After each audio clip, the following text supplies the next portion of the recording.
The following broadcast is intended for mature audiences. These are real people sharing very real, deeply personal experiences. This content may be considered triggering for others and for those who are sharing. The chat room is a privilege intended for discussions and sharing. You are not being asked to agree, but you are being asked to stay civil and refrain from personal attacks. Listener discretion is advised.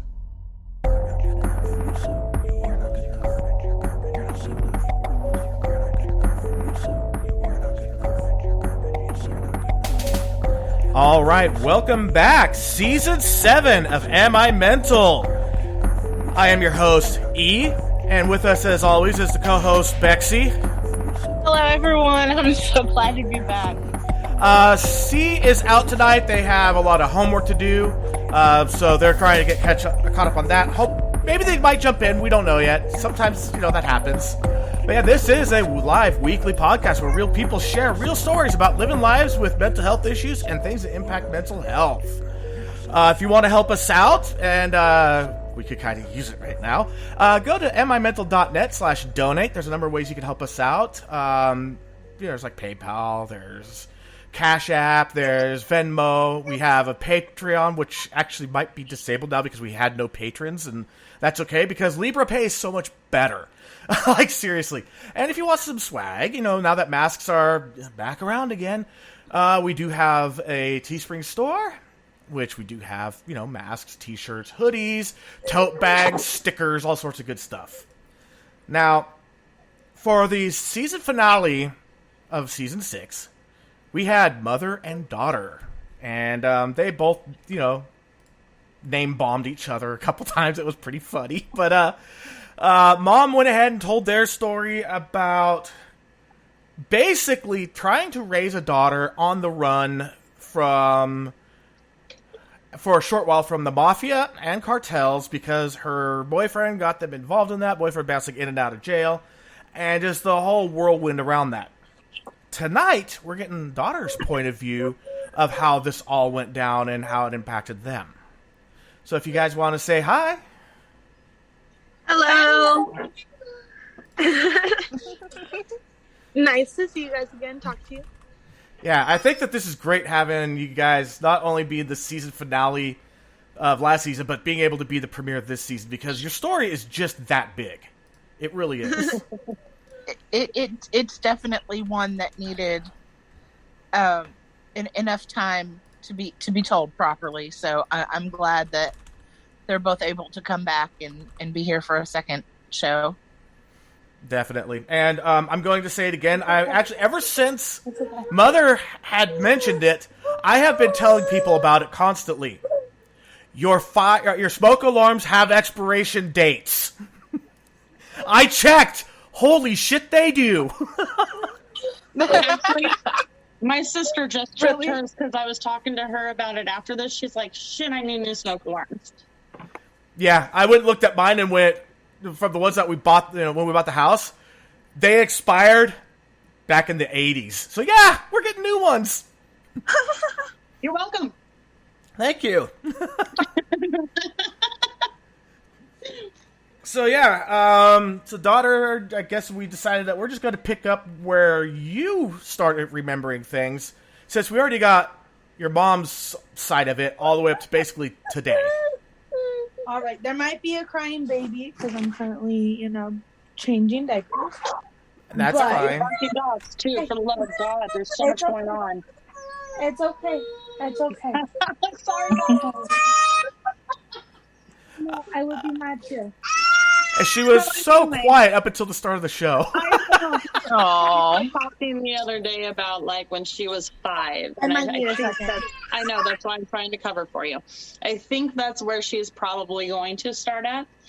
And how I thought things one way and she thought things another way and saw things different ways throughout of it. And we didn't communicate it. And it screwed some things up for a little bit. And then she got old enough to figure it out and be like, oh, you were trying your best. Because you know what happens when you have kids. You go, sorry, Mom, sorry, Dad. Yeah, basically. And also, if you could, when your daughter's talking about the things, Maybe if you can, like, interject a little bit here and there, kind of put us, like, where you were on the timeline from your perspective as well, just as a little, kind of like, like when you have like a show where you have a bunch of characters doing a bunch of things, every once in a while you do those little, here's the timeline, here's where everybody's at, here's the timeline, so you can see where things synchronize. There's some weird crap that comes up on that side of things. Like I'm sure she'll bring up letters that were sent to her that had like a drawing in it, but the letter was actually for me. Like shit like that and such. Because like, I don't know. We had talked a lot about that. Literally a couple of days. We discuss our past a lot. Well, that's a good thing. Yeah, I was going to say, I think it's part of both of us getting past it here and there. Right. I mean, as long as you're not dwelling on it, you're learning and growing and finding better understanding. It's a good thing. Mm-hmm. So, like I said, we were talking about it, I think literally like 2 or 3 nights ago, about letters and when he was in jail and prison and how weird it was, but he was still her dad, so it was still that Superman complex thing in her head, and it was weird because when I was growing up, most of my friends' parents weren't together. Okay, like my friends were like, your parents were together? What the hell is that?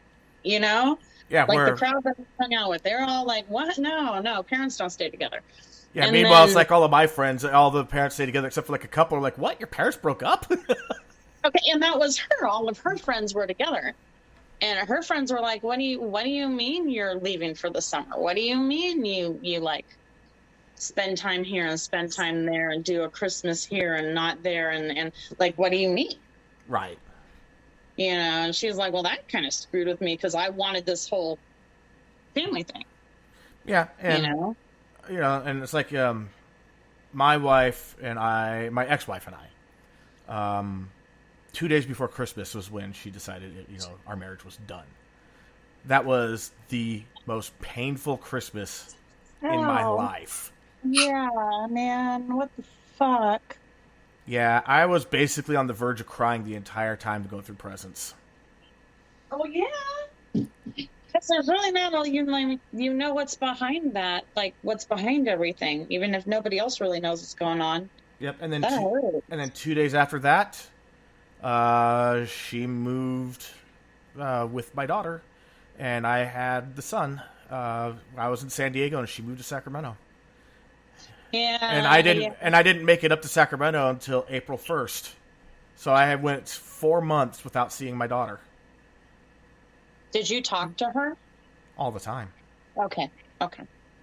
Well, I asked because some people don't allow the other parent contact, even though they're supposed to. Well, let's just put it in perspective.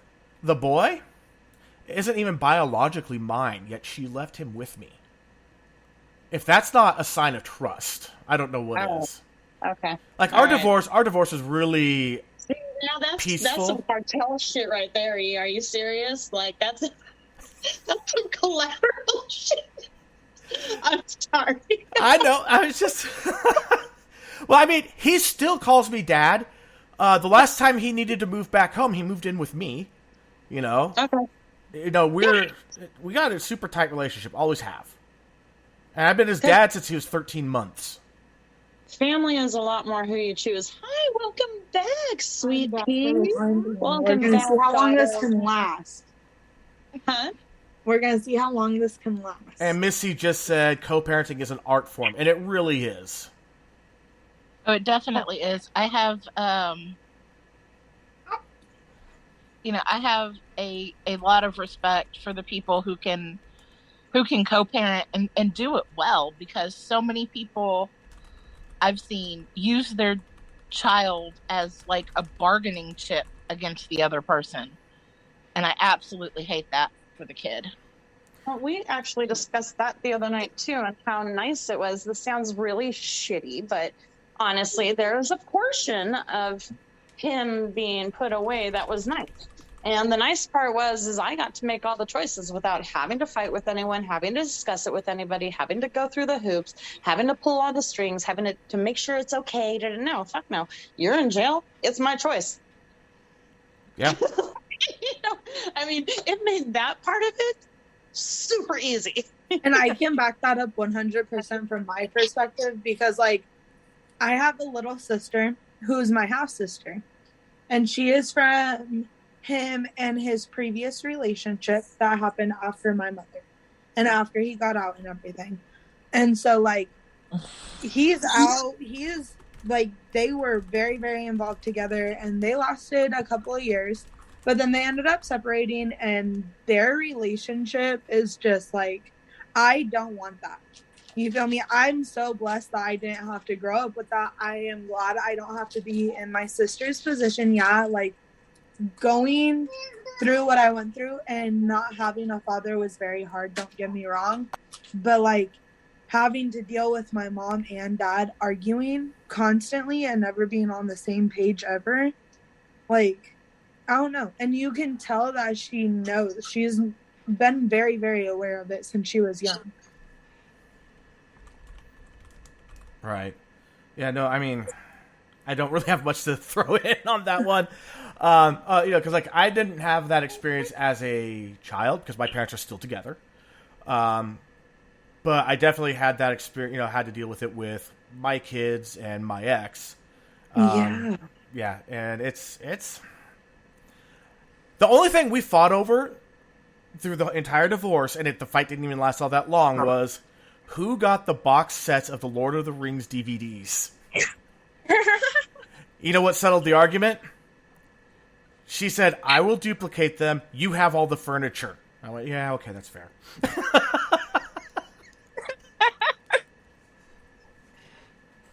He said, I guess that's even. Yeah, although I never did get my copies. But, yeah, whatever. They're all digital now anyway, so...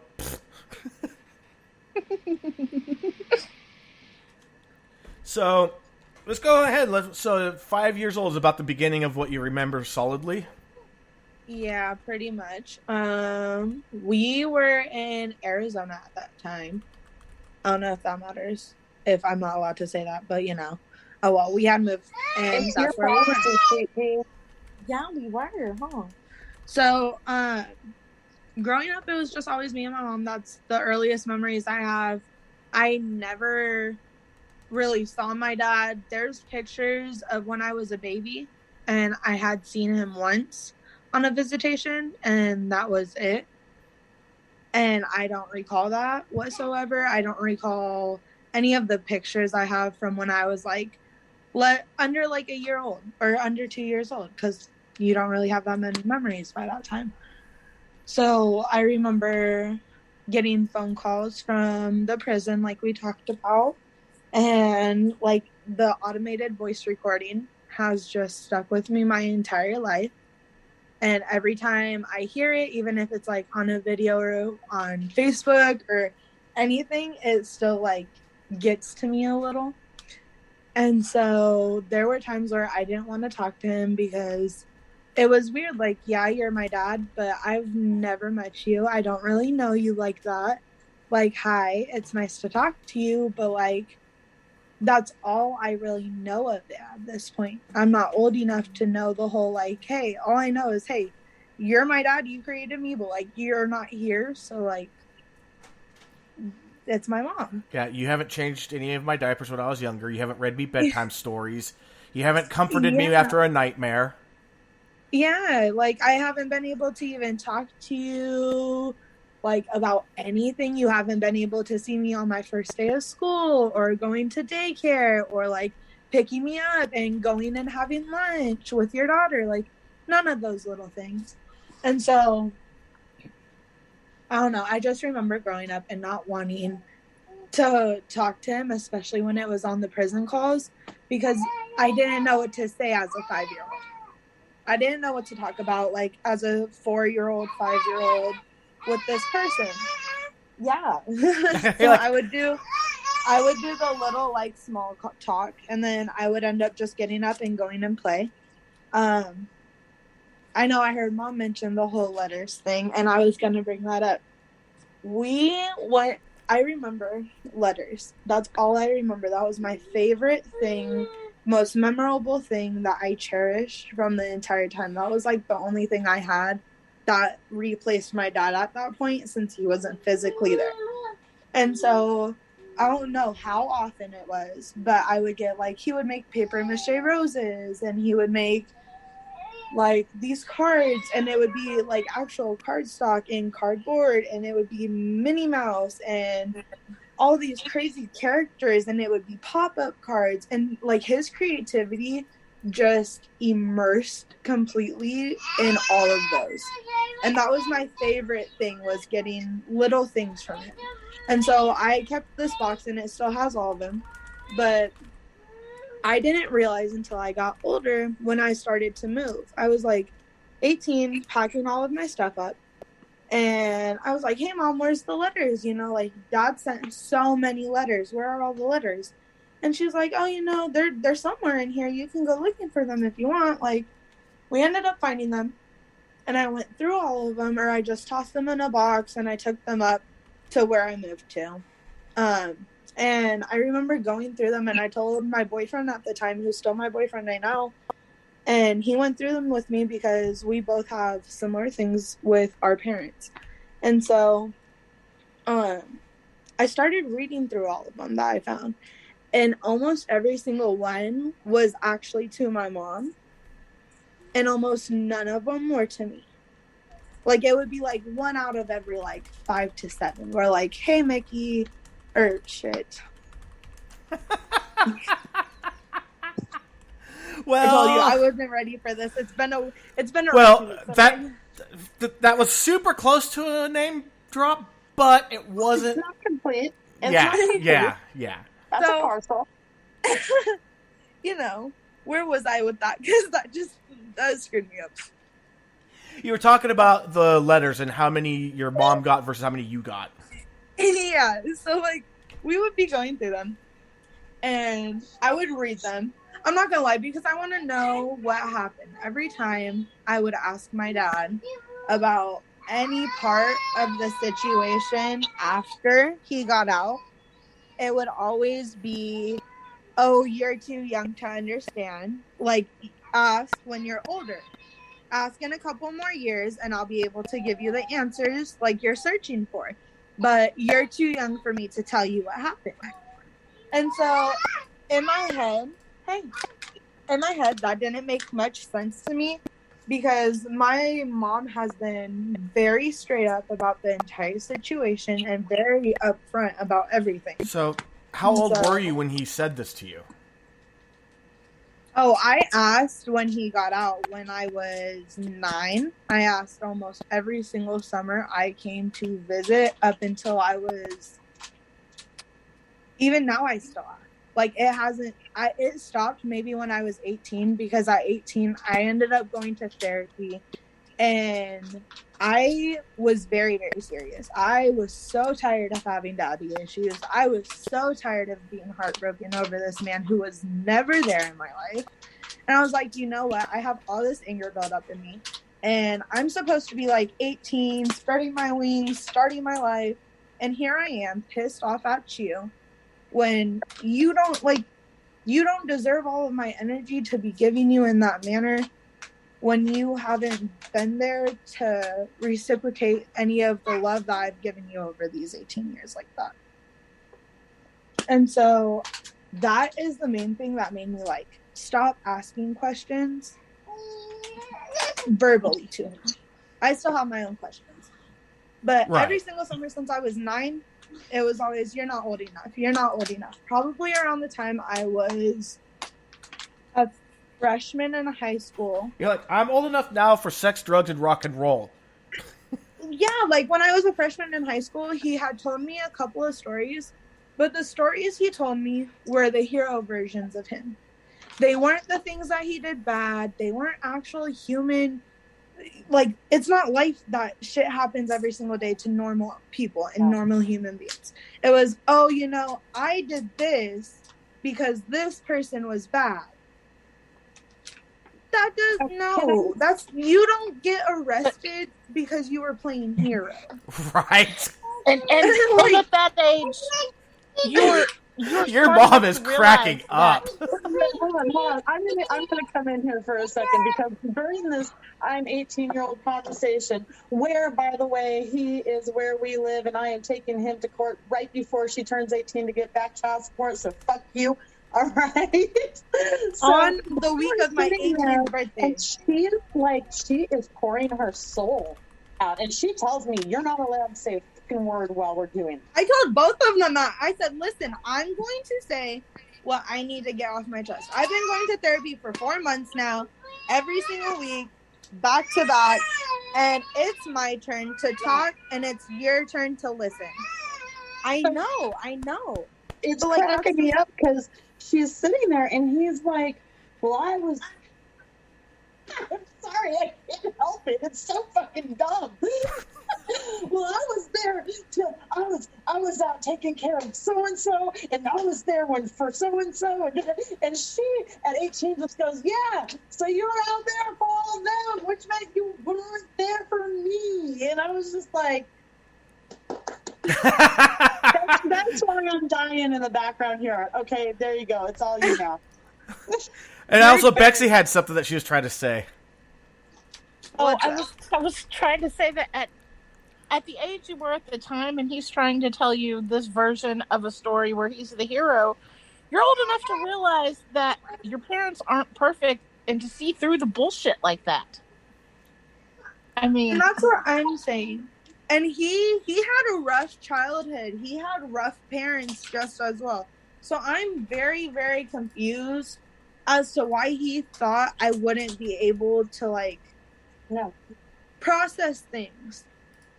Like, that's my thing. He didn't think I was fully able to process the full truth and get all the bullshit out of the way and actually, like, dig through all of the puzzle pieces and talk to everyone. And he didn't think everyone was going to tell me the truth. And he thought everyone was just going to save him and be like, oh, your dad did the right thing. Uh-huh. So, Yeah, anyways, because, going against, court orders is always a good idea. right. So, there's a well-known word for this kind of personality now. It's an overused word, okay? And it's used a lot for people who aren't actually it. But, man, you are dropping, like, the narcissism drops all over the place. Oh, yeah. That's what I was going to say. It sounds like... definitely. It sounds a lot like narcissistic personality disorder. Like, it gets way overused. That term gets way, way overused. It does, but when you start gaslighting everybody, you can do no wrong, and even your fuck-ups are you being a hero. That's kind of narcissistic. Honestly, and one of my favorite parts about that 18, the other favorite part that had me like not rolling, it really pissed me off, and I just wanted to hug her, and I wanted to hop inside his body and just take an aorta and walk away and let the rest do its job. But like, just his apology, and I don't know if I'm assuming you remember this, but I don't know if it just pisses me off more than it pisses you off. But his apology was, "I am sorry you feel that way." Ah! Okay, which I'm like, dude, that is you are not an apology. allowed to turn somebody's feelings back around on them. You're not allowed to do that. Yeah. All right. So anyway, I'm sorry. I get Yeah, where no, you're that's going. that. your mom, Barry, anyone would get worked up over that. Yeah, I mean, Yeah. I don't like to get too political, but there was one instance that really ticked me off. When Greenpeace went out, that big hummingbird thing in that, like one of the most arid places on Earth? There's a giant hummingbird in like native area in South America. Yeah. They went out there. I mean, like, nobody's allowed to go on those grounds. Nobody. They went out there and put a message with recycled bottles about anti-oil. And then when they're like, yo, you just desecrated this, like, holy land that your footprints will probably be there for another 1,000 to 5,000 years before they go away. What the hell? And they said, oh, well, we're sorry that you think our message was so bad. No, it's not your message. No, it's not the message. It's what you did. You have a wonderful message. Okay? It's how you went just about did it it. in the wrong place in the wrong way. Yeah. Idiots. Anyway. Yeah, Missy's also going, I'm sorry for you feel that way, question mark. That is blaming the person you hurt and then turning it away from yourself. No. Exactly. And like that happened so much throughout my entire childhood and my relationship with him, and I'm sure his relationship with my mom. Oh no, we had a completely different relationship. He wasn't like that towards you in any way. Like I know how he was towards you. When we were together, definitely. Okay.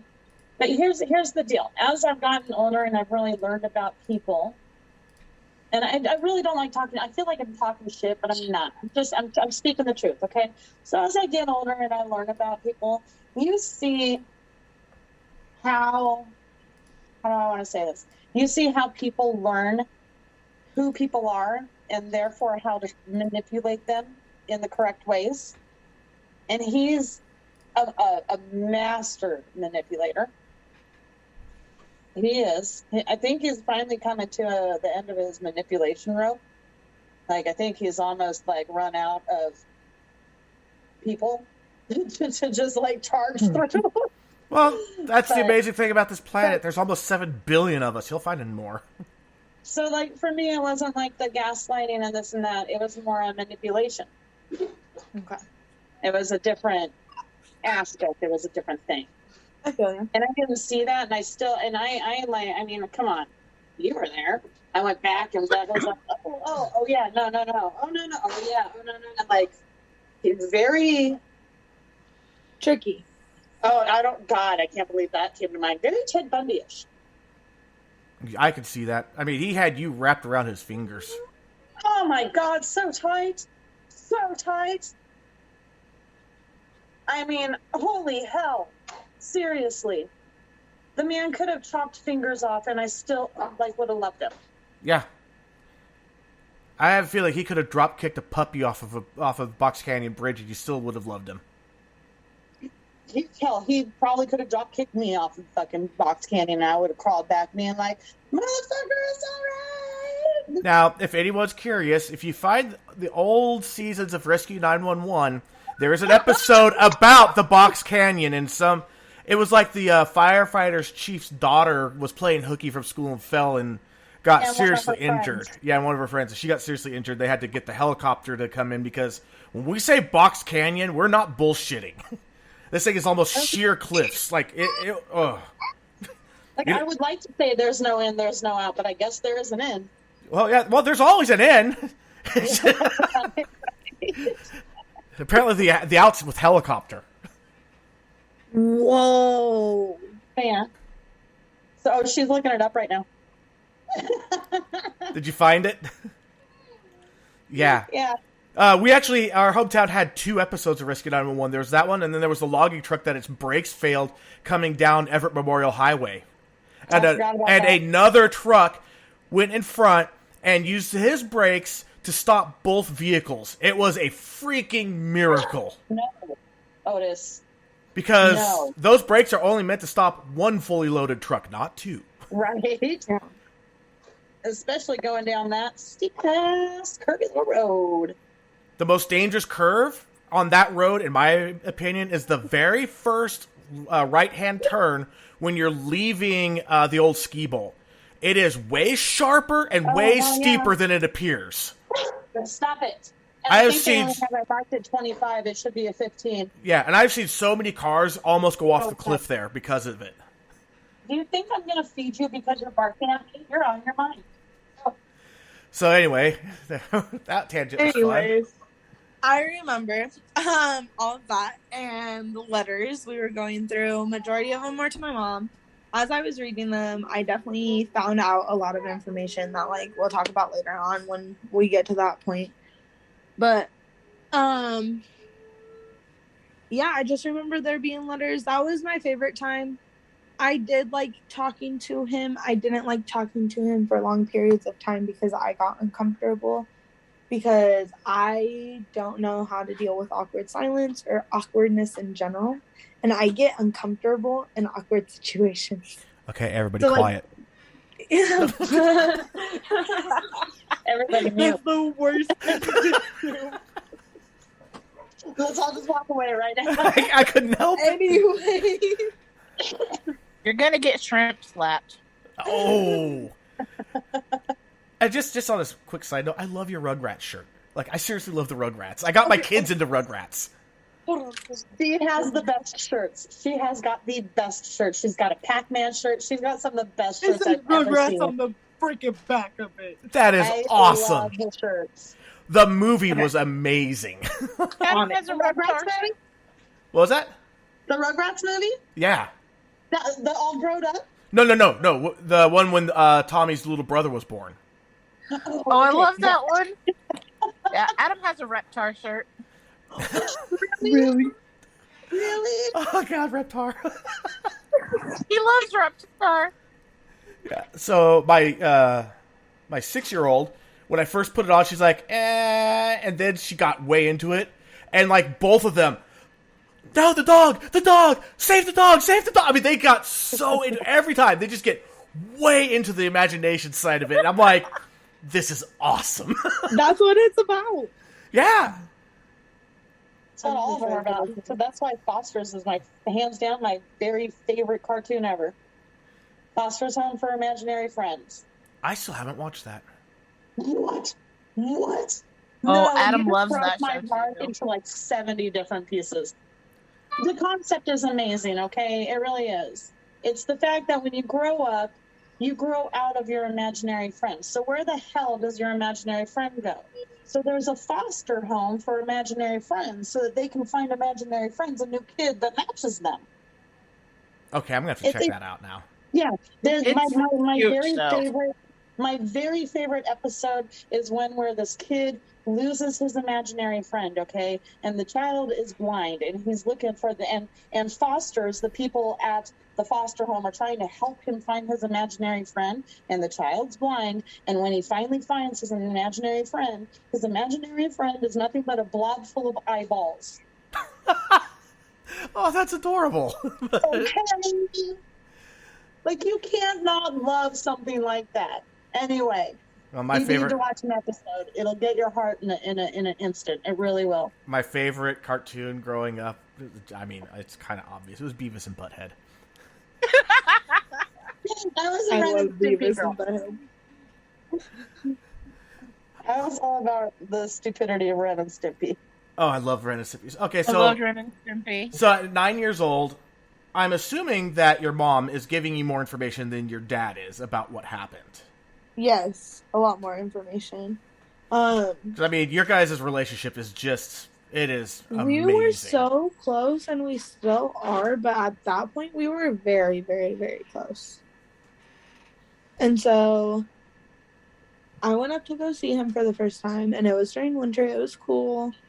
It was fun. I had a good time overall. And then it continued every summer after that. I looked forward to it. The only thing, well, it wasn't the only thing that was shitty. There was a lot of things shitty about the situation. But one thing that I started realizing the further or the more years that this happened and this continued was that me and him wouldn't really speak throughout the entire year until it would come to a month or two before summer when I was about to go out there. When we would start talking about what day I was going, when the last day of school was, when we started making the plans. That was like the main time we would talk. And that was more of the time I would hear from him randomly throughout the week. Like, hey, I love you. How are you doing? Let's talk this week. Random phone calls, all of that. And then Okay, so I get back. quick question. Your birthday, is it in the summertime or not? My birthday is in April. Did So- he ever talk to you? Did he ever call you for your birthday at least? He called me for holidays, all holidays. He did call for holidays. Okay, good. Yeah. But like, And he showed up. He physically showed up He for a did. couple birthdays, okay? Like, made his way to where we were for her birthdays. Okay. and that's like a whole day drive. Yeah, I mean, I have to give credit where credit's due. That was worthy. Yeah, he did. No, He legit, wasn't a people- shitty he's father tried. overall completely. Okay, you guys talked over each other. It was just a big jumbled mess. It was. Go. He's tried in places. And He then- wasn't a completely shitty father. He was like there were some good parts. Yeah, I mean, my favorite book series, one of the critics' quotes is that the series will show that there is good in even the darkest of people, and there is evil in the good, the best of people. There really is. So yeah, everybody has their traits. I used to say he's a really good guy. He's just a drug addict. But then he got sober and he still wasn't a fantastic guy, and I figured it out. That's it. Go. So maybe he's not horrible. Yeah, he's not completely I don't even. a shitty deadbeat dad. Yeah, I don't even think he knowingly actually manipulates people. I think it's just who he is and what he's so used to that these are the ways that he lives. Well, Yeah. to start. It's the type of like stuff he hasn't dealt with because like everyone goes through trauma. Everyone goes through like especially childhood trauma and shit with their parents, shit with their families that happen, and there's just certain people who aren't ready and aren't ever going to be ready to deal with those demons and that trauma and reopen that part after they were able to leave and just escape it.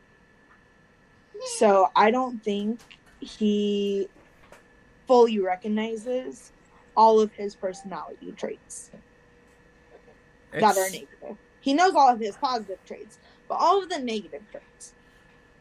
Well, That's a work in progress. It's hard to look at yourself in the mirror and address the blemishes, especially when you don't 100%. want to. Exactly. Like, you know what? I'm fucked up. I know I'm fucked up.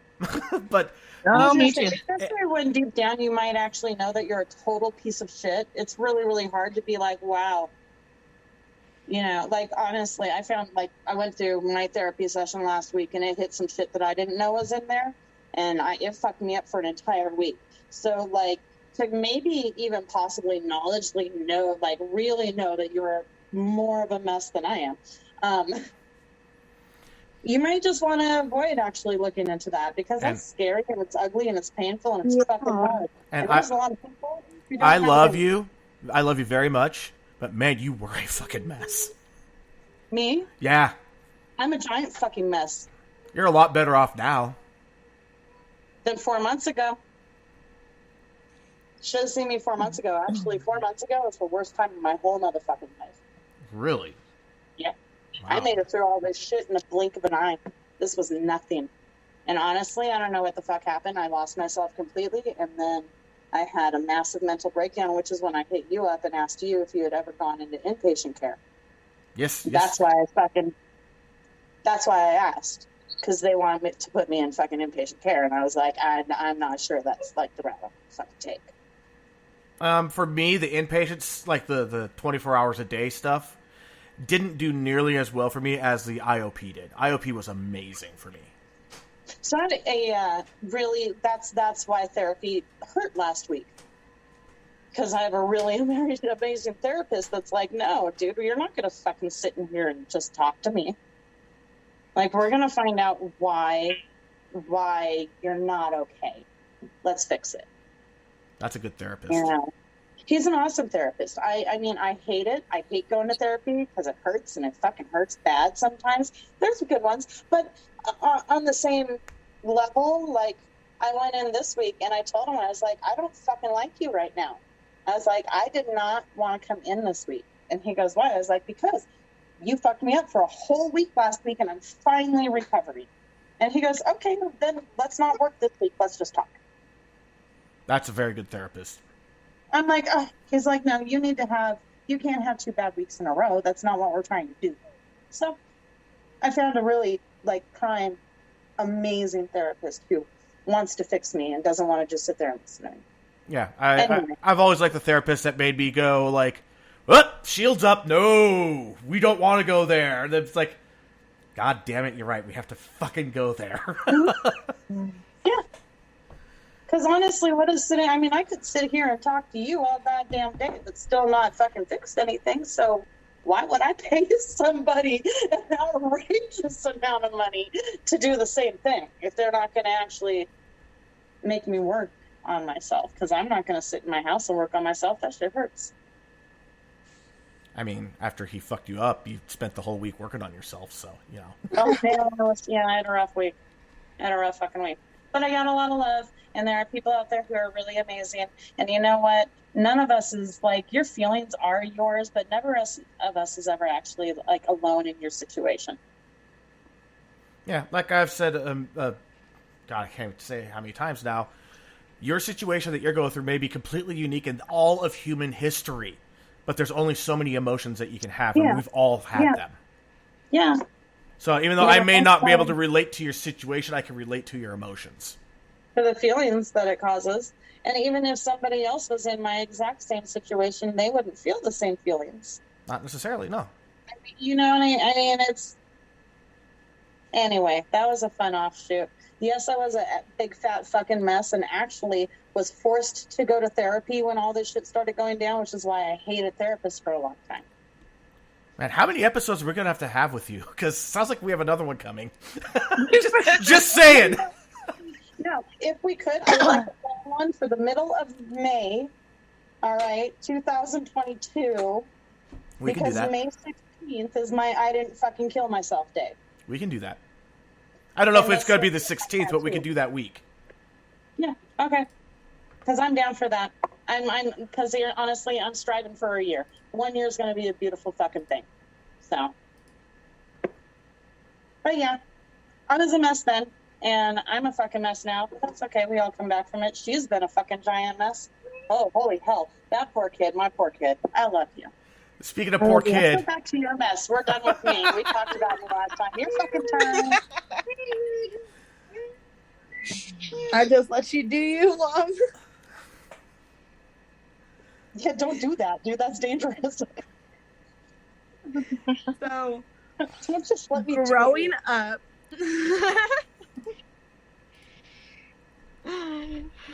it was just emotional. I started realizing it at a very young age. I was in 5th grade when he got out. And I don't necessarily remember, like, overall, like, the whole entire, like, year of me being 13. But I remember, like, 7th grade specifically and then 8th grade specifically, if that makes sense. And that's when I was, like, 13 and a half to 14 and a half. And that's, like, an awkward, like, age to say I was during that time. But in, like, 6th, 7th, and 8th grade, it was very, very hard because you become more social. You get more friends. And actually, no, stop. Let's go back. I'm so sorry. In elementary school, my school had a father-daughter dance. Oh.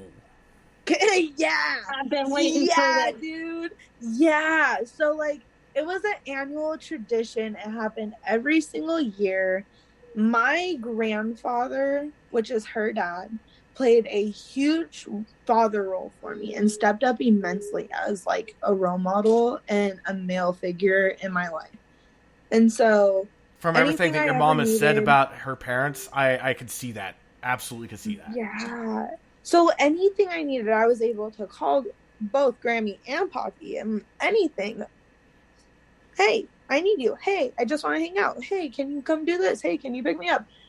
It was like, okay, I will run to your feet for you. I love you so much. Oh, that was my grandparents from my mom's side.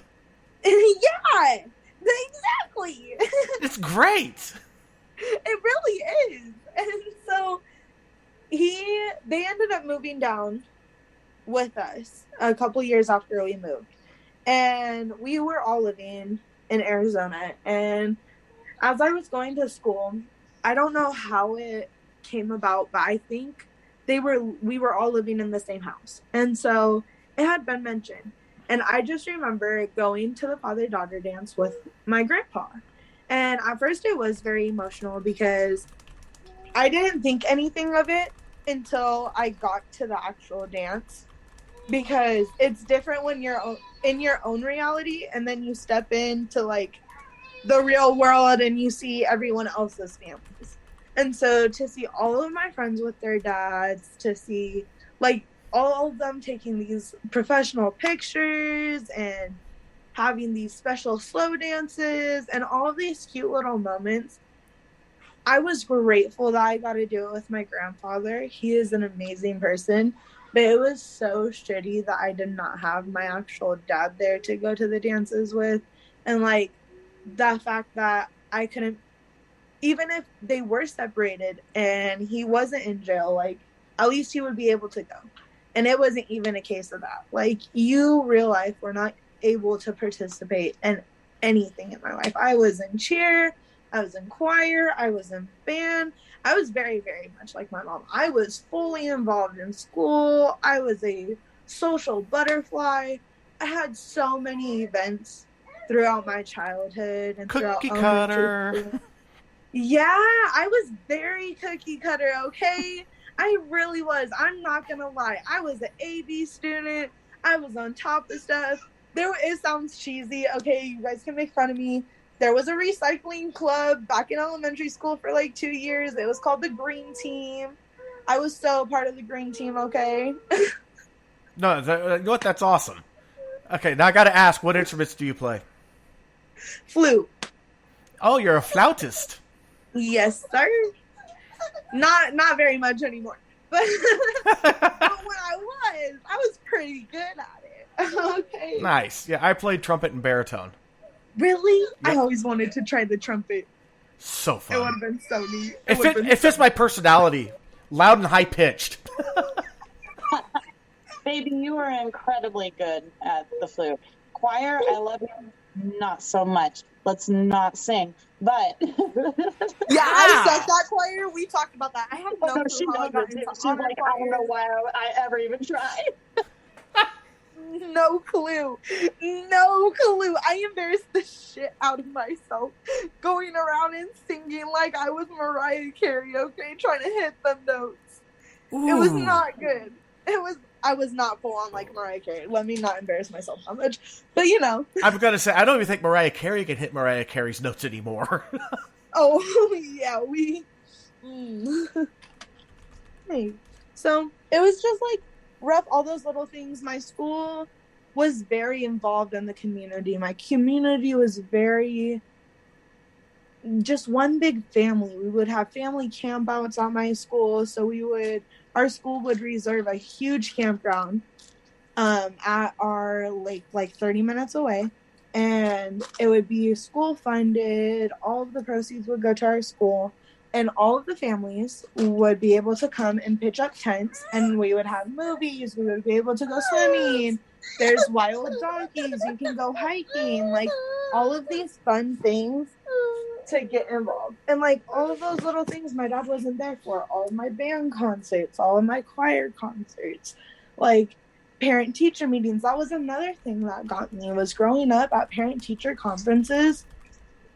I only had one parent, so it was very hard to schedule parent teacher conferences when my mom worked all day long, busted her ass because she was a single parent. I didn't have anyone else to take me to parent-teacher conferences, so we would have to find a way to make, like, the latest possible time, and every time we would go in, the very first parent-teacher conference would be like, oh, where's her dad?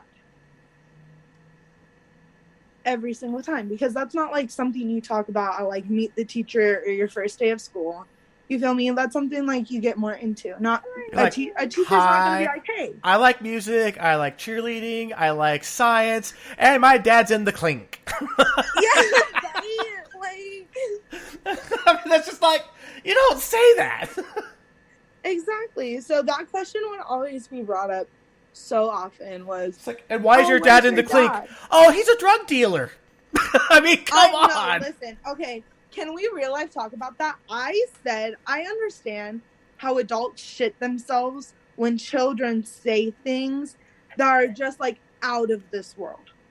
because I love my mom and she did amazing telling me the truth. But she gave me a lot of power with the truth, okay? I knew a lot of words. My vocabulary was a wide range.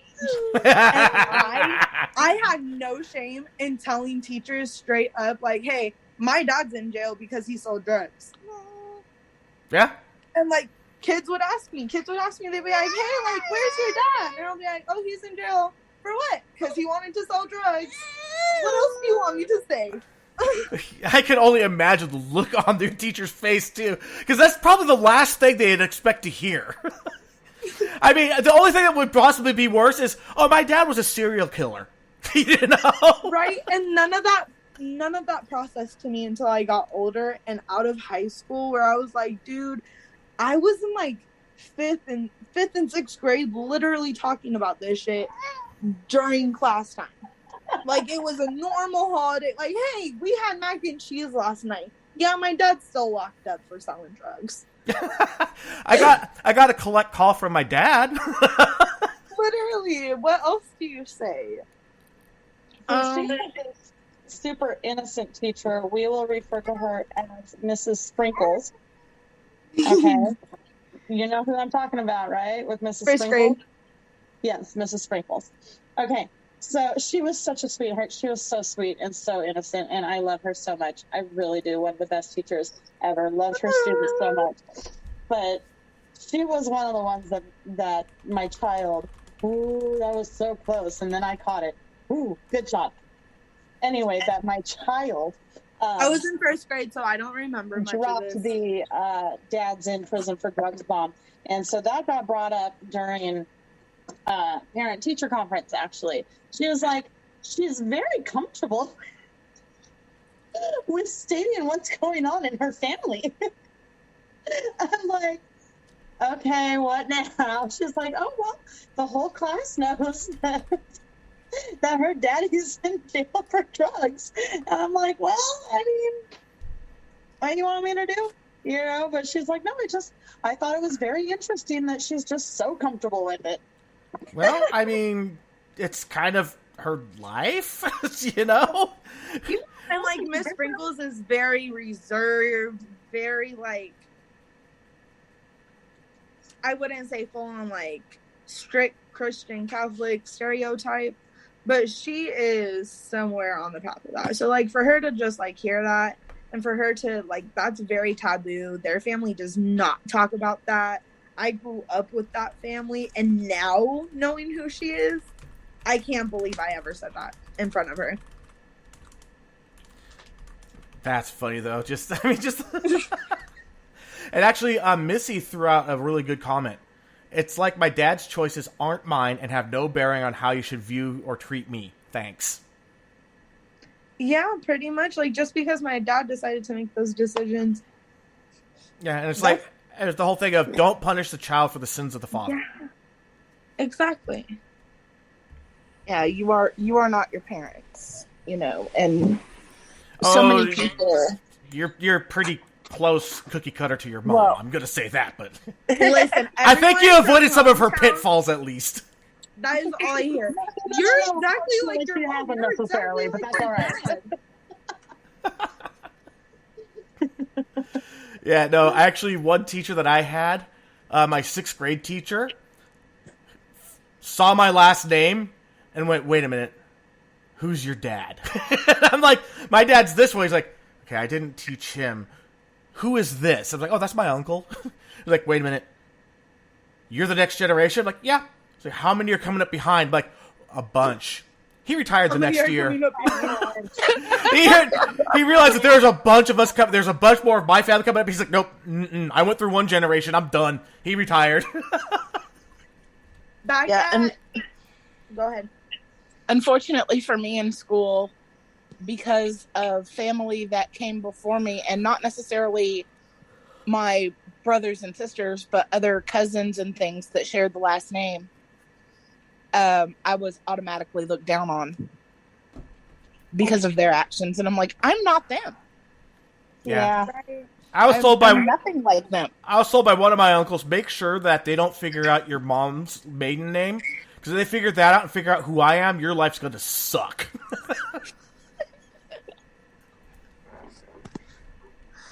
So growing up, holding teachers though. huh? We had a lot of grudge holding teachers. Yeah. We had a lot of teachers that would carry a family grudge down. I had 4 teachers in that damn high school that I had to make sure loved me because they either hated my brother or my sister. Yep. And yeah, the toughest one was Dan. Driver's ed Dan. Yo! One of the brothers. Yeah. Yeah. Yeah. Yeah, he was a hard nose. He was a tough one. Can't relate. I don't have siblings. He wound up loving me in the end. Me too, because I forced it. I was like, oh, no. I am not my sister and I am not my brother. Yeah, I'm like, right? I am not my dad and I'm not my uncles, although my dad wasn't a big problem, but my other uncles and my other aunts, oh, God. Oh, God. That's me on me. But yeah, we had grudge holders. Oh, yeah, we did. You, little miss, were lucky enough to avoid that, living in a city of over 1 million people, because there's but you get anonymous up in that. When I went back home to start my freshman year of college, I had one teacher who read my last name and looked at me and was like, "Who's your mom and dad?" Oh. And I was like, listen, this can go one of 2 ways, depending on which one you know. So I threw out which one you know. I threw out both names. And thankfully he knew yours and that last name. Because he knows Grammy and Poppy. He golfs for Grammy and Poppy. Gotcha. Nice. Right? Well, one of her classmates actually was one of my ex-boyfriends.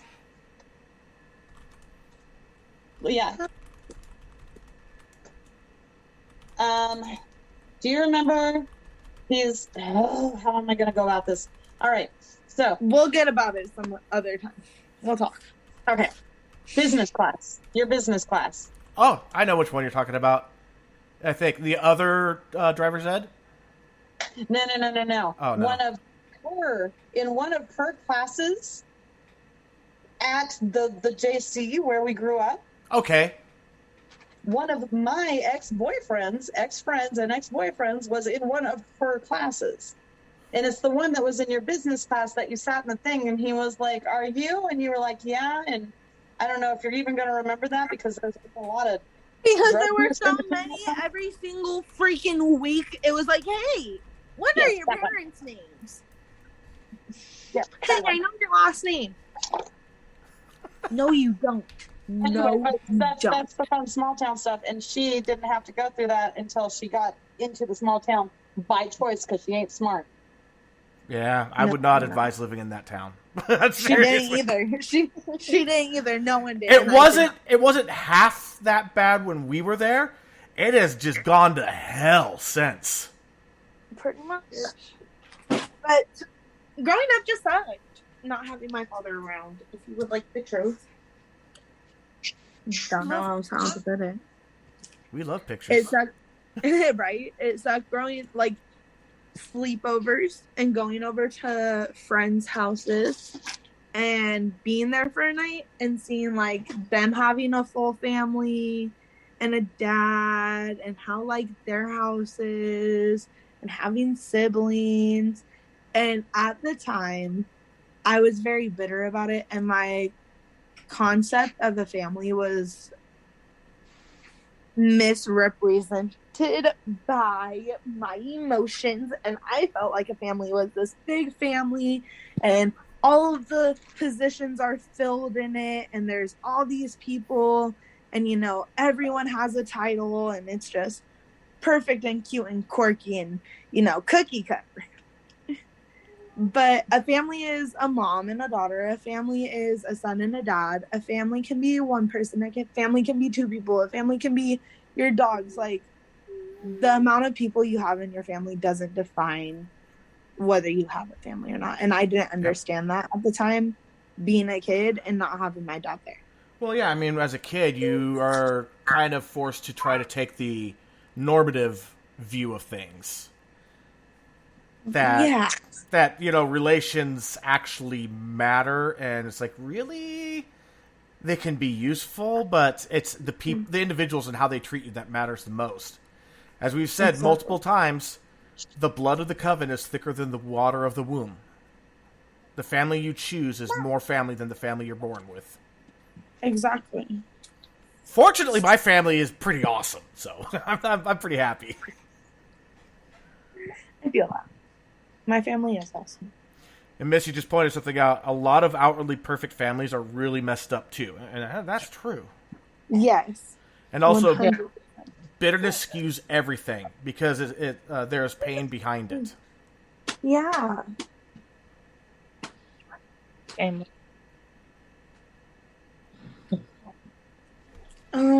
what else? I'm trying to think. All of the big, things, all of the holidays sucked. Only having my mom and not having my dad there, but it was also nice because there wasn't arguing. There wasn't back and forth bullshit that every family went through. We got to sit down and actually enjoy our time. So the only time, we had argued. And plus, I didn't have two parents to, tag team my ass. I just had one. It was 1-on-1. It wasn't 2-on-1. It wasn't an unfair situation. You also didn't have the ability to try and manipulate the emotions of one to get you what you want from the other. Right? I just had to ask my mom, and she was like, you know what? Let's talk about it. You see, that's one of the things I love about your mom, is that she didn't take the traditional, I am your mother and this is just the way it is. And I hated being raised like that. I hated that. Oh, God, I hated that. Not having a voice. It's not fair. I'm a person.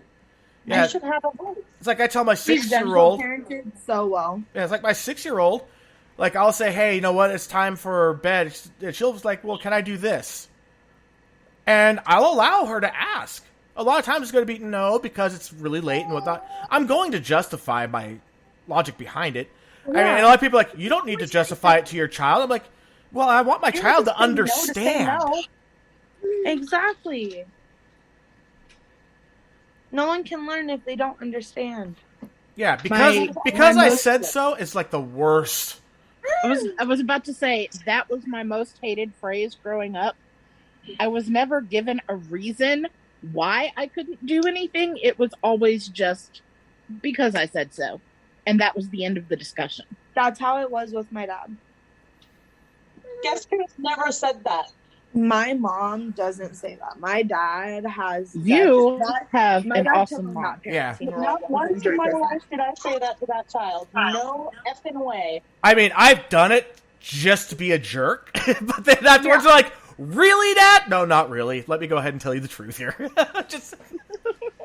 I have definitely done the because I don't feel like it. Yeah.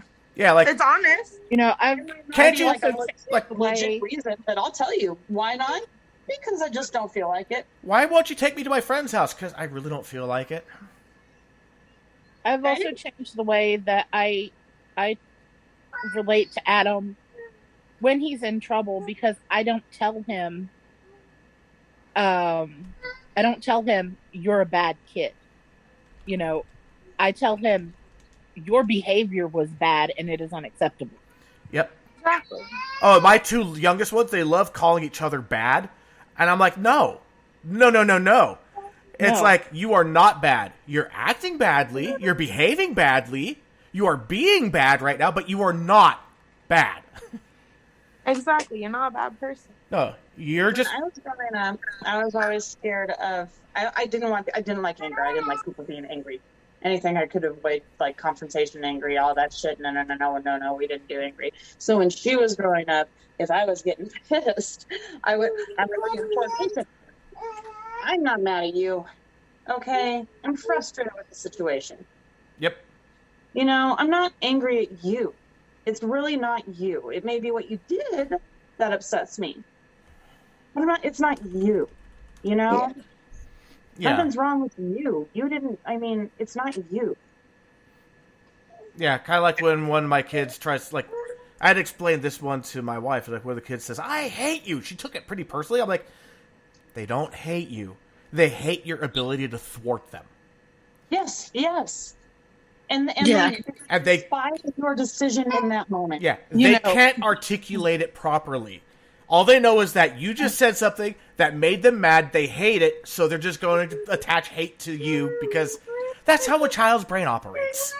Now, when Exactly. Adam does something really cute when he's angry at me, and he has never flat out said to me, "I hate you," because I don't think he truly understands how to use it in that context. But what he will say when he's done being mad and he wants to apologize is he'll come to me and he'll kind of hang his head down and he'll go, Becky, what, Adam?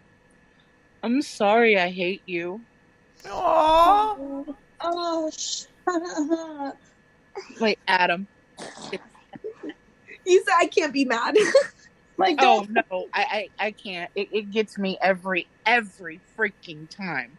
because he feels bad for his feelings too, and that's not Yeah, fair. We all know and how so that sucks. I hug him and tell him we're friends again, and that he needs to just not have the bad behavior. Man. I'm sorry. I hate you. That's Yeah. horrible, dude. That got me right. Like, seriously. That got me. Because that says a lot of things, a lot deeper than just what the words are. Oh yeah. Yeah. I mean, you know, he may be, you know, he may be diagnosed with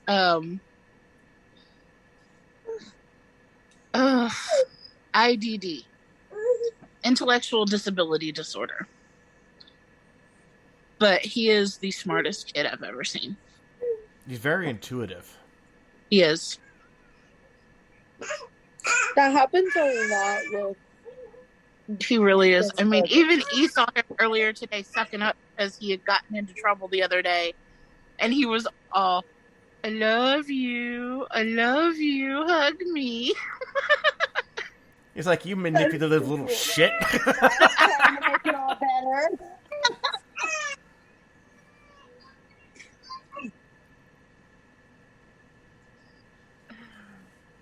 That's funny. Love the kid. So, back on the story. Man, we do a lot of tangents. Oh, I'd blame your mom, but it's probably me. it's a little good at bit. it. It's okay. We are very good at the tangent. But freaking, I don't know, like the parenting styles between my dad and my mom were very much different. You could definitely see the different parenting styles. He was supportive with some things. He was just not like, he wasn't full on like, whoa, if you want to do it, I freaking back you 110%. Let's go freaking do it. You feel me? And growing up during the summers, it was really crappy to have this like half version of him that wasn't there year round. And so as a kid, you're always like, oh, like, you know, it's so nice during the summer. It's so nice during the summer, and I loved it. And then a year or two after he got out, he got into a relationship. And then the one that he stayed with the longest, who my half-sister is from, was his last relationship. And that happened probably 3 or 4 years after he got out. I want to say like 3 or 4 years after he got out. Yep. And she had a son. Your mom just said 2. Was it really only 2 years, dude? The only reason I know is because of your age. I know how old Well, you were I when was you got out. I know how old you were when I started having issues communicating with him as far as getting you to be able to I thought go there out. was another. I thought it was 2 before her, not 1 before her. It was. One It was. before him. Yeah. Okay.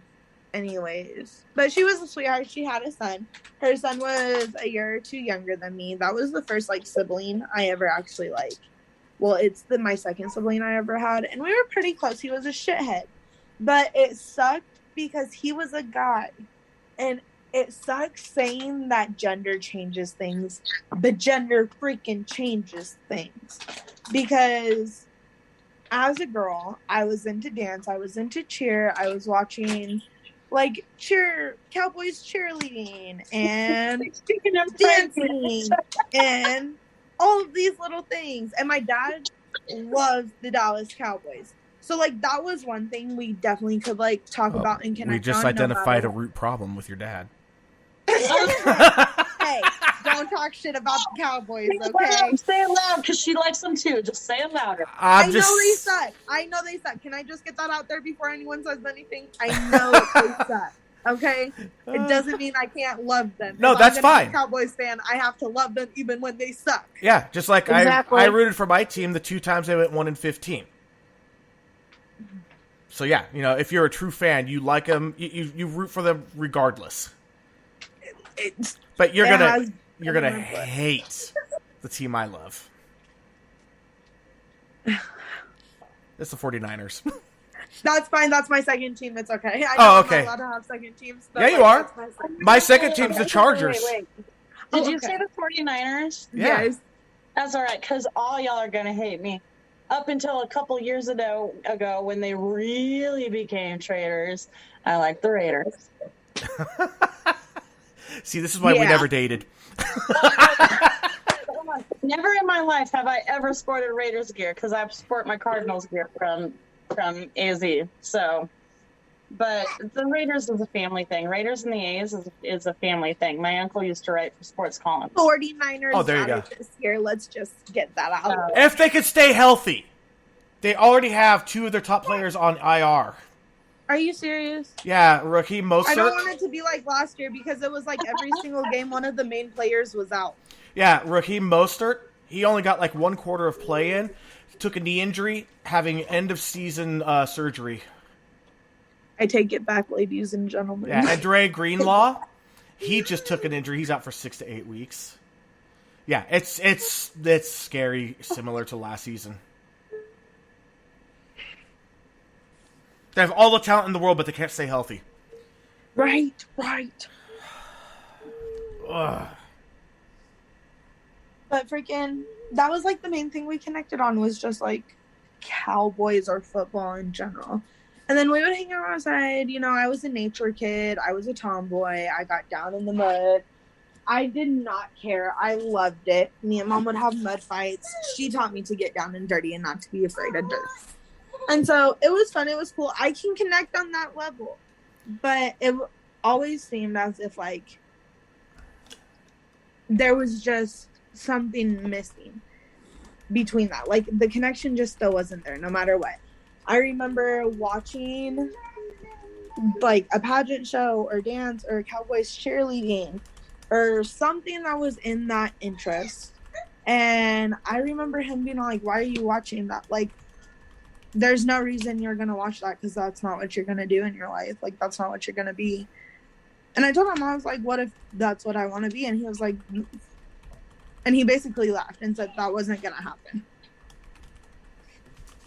So that was definitely shitty, having that reaction from my father. And then seeing a son that's not biologically his, and him having a deeper connection, because he was able to play football, and he was able to take him to practices and practice throwing the ball, and he was able to play video games with him and teach him all of these different things. And I was just kind of like, there, you feel? And that's shitty. We did a lot of family events, don't get me wrong. We did hang out a lot as a family. But as a human being, those moments just stick with you longer. Those moments will overrule all of the, like, good moments during the time that you're talking about it or feeling it or whatever. So it just sucked. Seeing him so willing to be like, hey, let's go to the batting cages. Hey, let's go throw a football around. And then finally, one summer, I was like, I want to go to the batting cages. What the heck? Like, softball's interesting. I've been thinking about that. I would love to go to the batting cages. Let's go.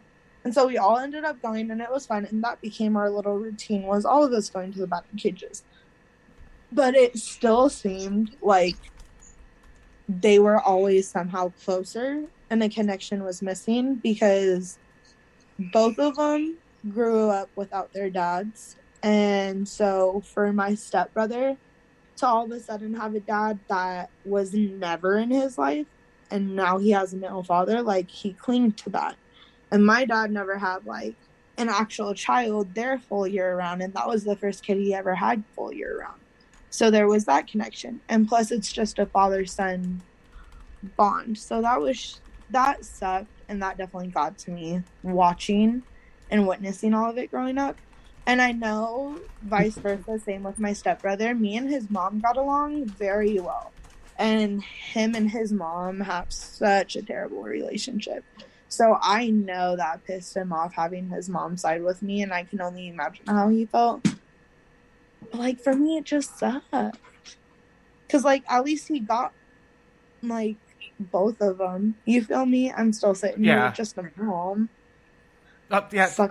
Sorry, Mom, you're just not enough. Like, I love you, but I'm actually really grateful I didn't grow up in that house. No, I get it. I'm grateful I did not grow up in that house because they were very toxic to each other after a certain point. And there was this, okay,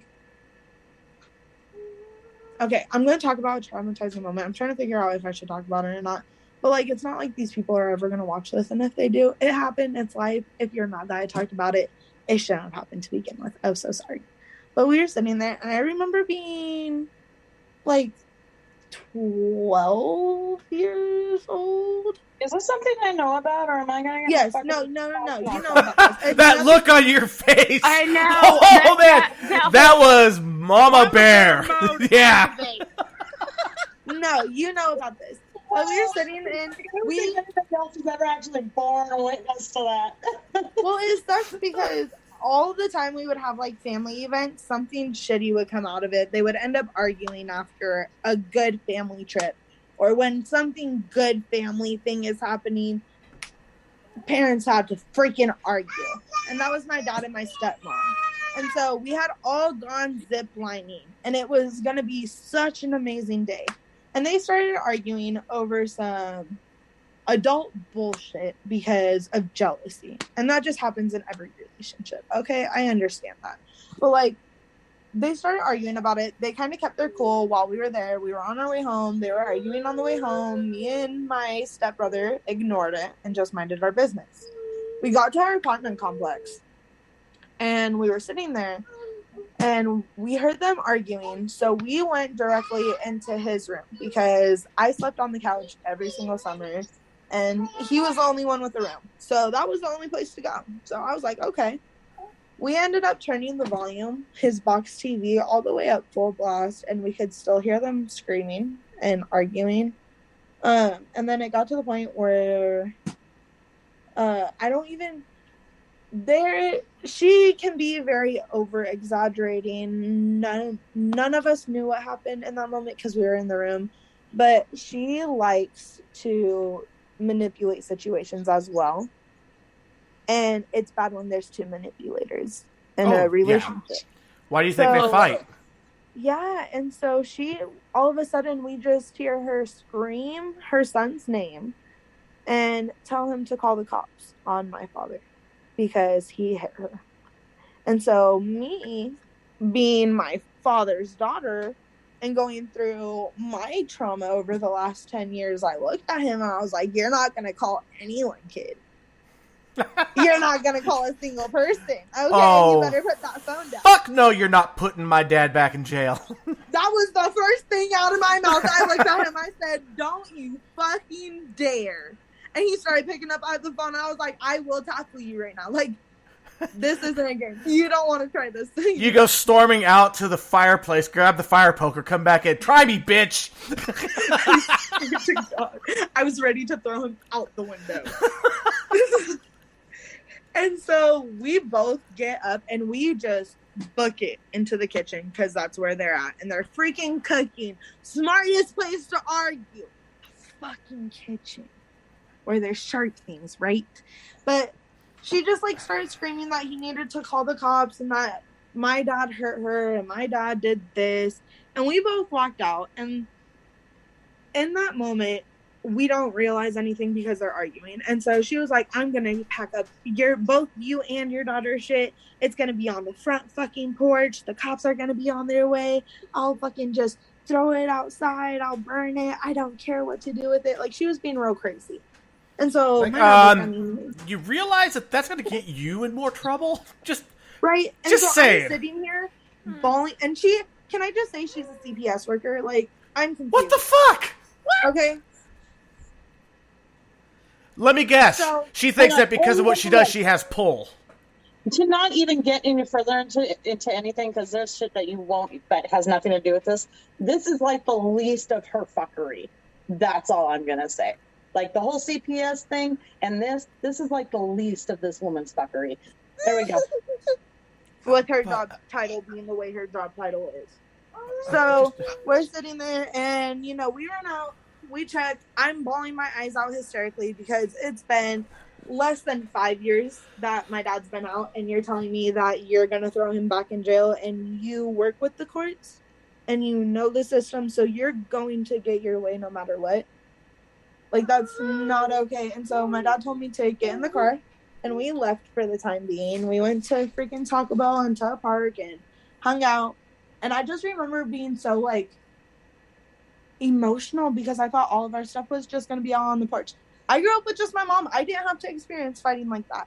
I didn't experience arguments. I didn't experience any toxicness. I didn't experience freaking full-blown, over-the-top things take it past a certain point. And as a kid, I remember... You really didn't miss out on much. Just... Yeah, no, I didn't. I didn't at all. And I remember seeing, like, little bruises here and there on both of them. On both of them. Oh, Okay, so fuck they bullshit. both It were wasn't just one handsy. person. It was on both of them. And Yeah, and neither of it's okay. Just throw that out there. no. And I told my mom every single time, and it would get worse and worse every single summer. They would argue more and more every single summer. I ended up recording so many arguments on my phone just to, like, have proof to show my mom, like, hey, this shit actually happens. This is real life, like, how they argue. And your mom's probably sitting there going, yeah. Yeah. Pretty Well, much. keep in mind, I have no choice but to send her there. It's court ordered. And Right. so, It's in my custody paperwork. Right. And I want to throw this out there, going back on the whole narcissism thing. One thing that has been noted on a number of studies is that addicts tend to become narcissistic. yes. Yeah. It's not like they're narcissists. I can agree with that. It's not like they became an addict because they're a narcissist. A lot of them become a narcissist because they became an addict. It changes your brain chemistry. That's what it boils down to. I think with him, it was a combination of he became an addict and he was a massive fucking dealer. So you have a million people coming to you for what you have that, get some good quality shit that tends a tendency to blow your ego a little too. Yeah. I mean, just saying. Yeah, well, I mean, when we bought our house that we're in right now, the next door neighbor that we used to have, we'd have people showing up on bicycles at 3 a.m. and our motion detecting lights would kick on, and they'd be there for all of 5 minutes and then leave. And the That lights was would the get back on. freaking house when she was a baby. But That was the house I was living in when I was pregnant up until she was like 8 months old, and I was like, fuck it, I'm out, dude. This is bullshit. yeah, now the one thing I can say is they were very nice neighbors. Otherwise, I'm sure they were, man. Yeah, I mean, you don't. Shit. Yeah, you don't want to shit where you live. You don't want to shit where you sleep. Like while we were moving in, he came over and mowed our yard for us, and it was raining. So I was like, okay. So good. That's awesome. And I mean, he was like a nice guy. He had the nicest dog, but it's like we knew what you were doing, dude. We know what you're doing. And it's like even the police knew, but they're like through the whole thing of we know where he's at. We don't want him running. Yeah. But they went with a reverse mortgage. Eventually, the bank paid off the entire value of the house. So guess what? They got evicted. House flippers came and flipped the house, and now we have amazing neighbors. Okay. Hi, little one. I am a sucker for babies. I'm sorry. I really am. Oh. See, are you a sucker? Are you a sucker? I'm a sucker. Hello. All you listeners are just totally missing out on this. Oh my, that baby is so cute. That baby is gorgeous. Yes. Yes, Thank you. baby. Thank you one more Hi, time. babe. How you doing, baby girl? But yeah, just growing up, it was rough having my freaking dad not there. I loved it. I looked forward to going and seeing him every single time, without a doubt. But Even I in don't know. spite of the fights. I just always came back like down. Like it wasn't as exciting as I thought it would be. It was just another summer. I'm missing out on something at home. Can we back up? Oh, Because there is something I would like you to talk about. go ahead. You might not want to talk about it, and obviously you don't have to if you don't want to. I'll talk about whatever. I want you to talk about the what the fuck when you came home and was like, I'm gonna move to Oregon and live with Dad. Okay, so Oh yeah, that's about 5% of my feeling when she came home, and I was like, I'm not what you traitorous bitch. okay. So backing it up, beep beep beep, right? We're sitting there, and it's been an ongoing thought in my head since the day my dad got out of prison. Without a doubt, it has always, for every kid. I don't care if there are kids out there who says it's not a thought that has ever popped into their head. Wholeheartedly, I really believe that every kid has thought about this with a parent that has been locked up, or like just the way you think about like how it could have been if you grew up with that parent or lived over there. Especially when it's not in the same city, when it's not, let alone the same state. We're talking about two completely different states. You're telling me I have the option to just go try something new. And so my dad was doing really, really well. Also, people need to understand when you talk about states, we're on the West Coast. Our states are fucking massive compared to those little itty bitty rinky dink East Coast states. Wrong. I'm talking about like. Yeah, we're talking like Arizona to Oregon. Like, yeah. That is a very, very long distance. I mean, we're talking what, 1,000 miles maybe? It is 1,000 miles. Yeah. It is a 22-hour drive. Yeah, it's like California itself. To get to the bottom half of Oregon, it's 19 hours without stopping, and I'm without stopping for gas or anything. Sorry, my dog has kennel cough. And then, depending on where in Oregon, well, it takes, 7 hours or so, 6 hours to get all the way from southern through to northern up to Washington. So yeah, to go basically from like Ashland or Medford up to like Portland. That's a long drive. Yeah. And there isn't shit in between. There's Salem. Look at these little shit spots. You're like, ooh, get gas now, motherfucker.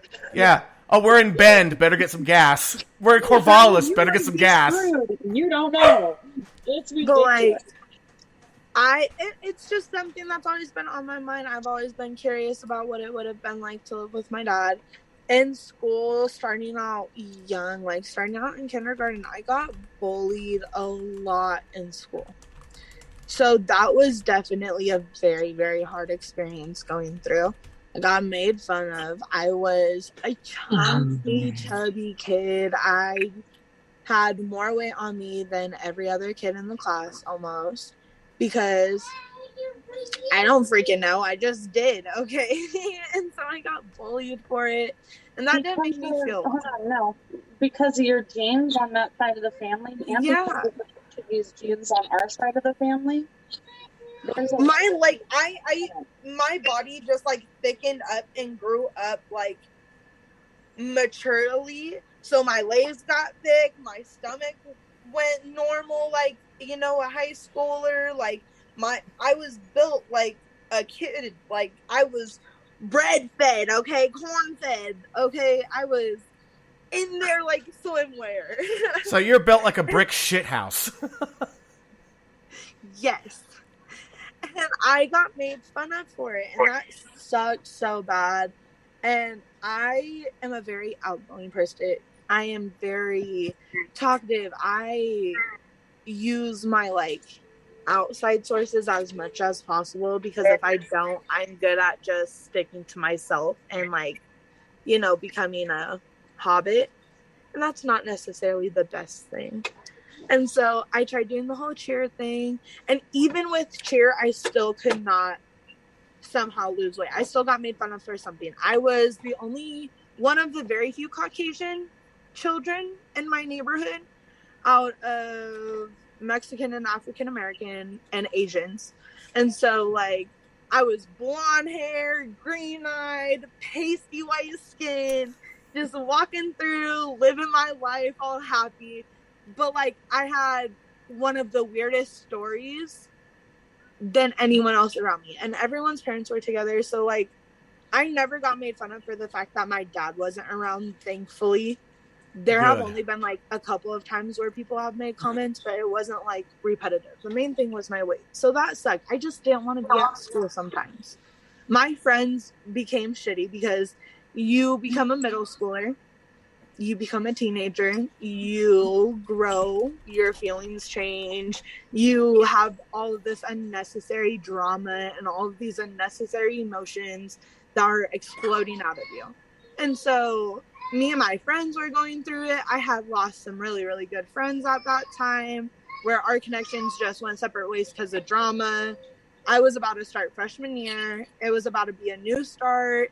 I had been to the same school, kindergarten through 8th grade, the same school, lived in the same house.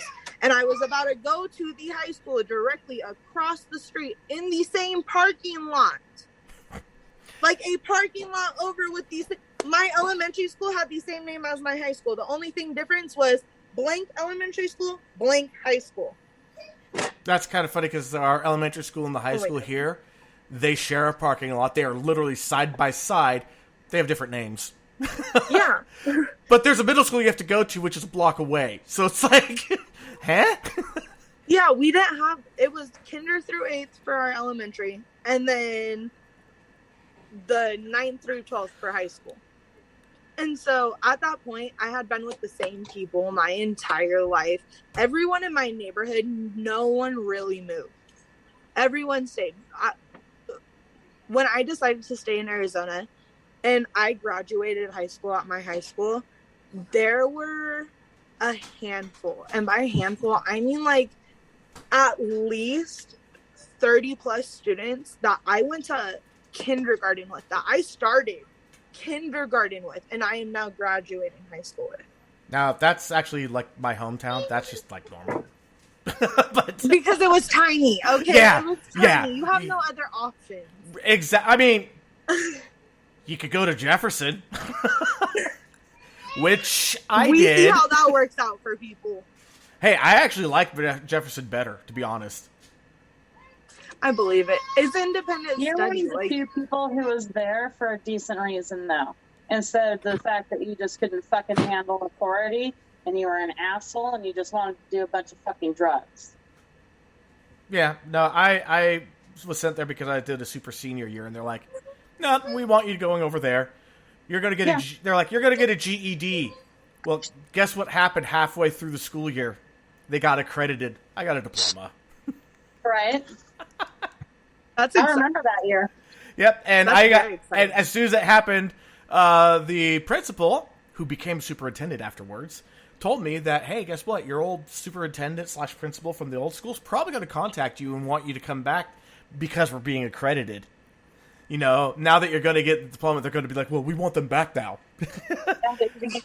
Sure as shit did I get a phone call.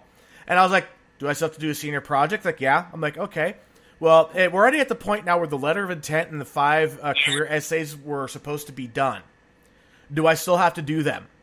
And I said, yes. I'm like, will I get full credit? No, because they're late. So you're giving me no reason to come back. None. Right? Exactly. Totally. Talk me into it. Yeah, you're like, Change my mind. you're telling me every reason why I shouldn't come back. And like, well, there's the prestige of that high school diploma. I'm like, yeah, the prestige that carries only as far as this town, if anybody even cares. Do you know how many people shit them? That was another thing. That was another weird statement that came out of my childlike body.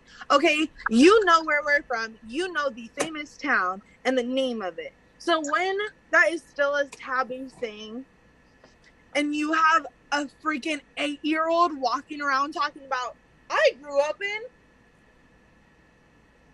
so many people lost their mind. I have had teachers look at me and be like, I almost said my name.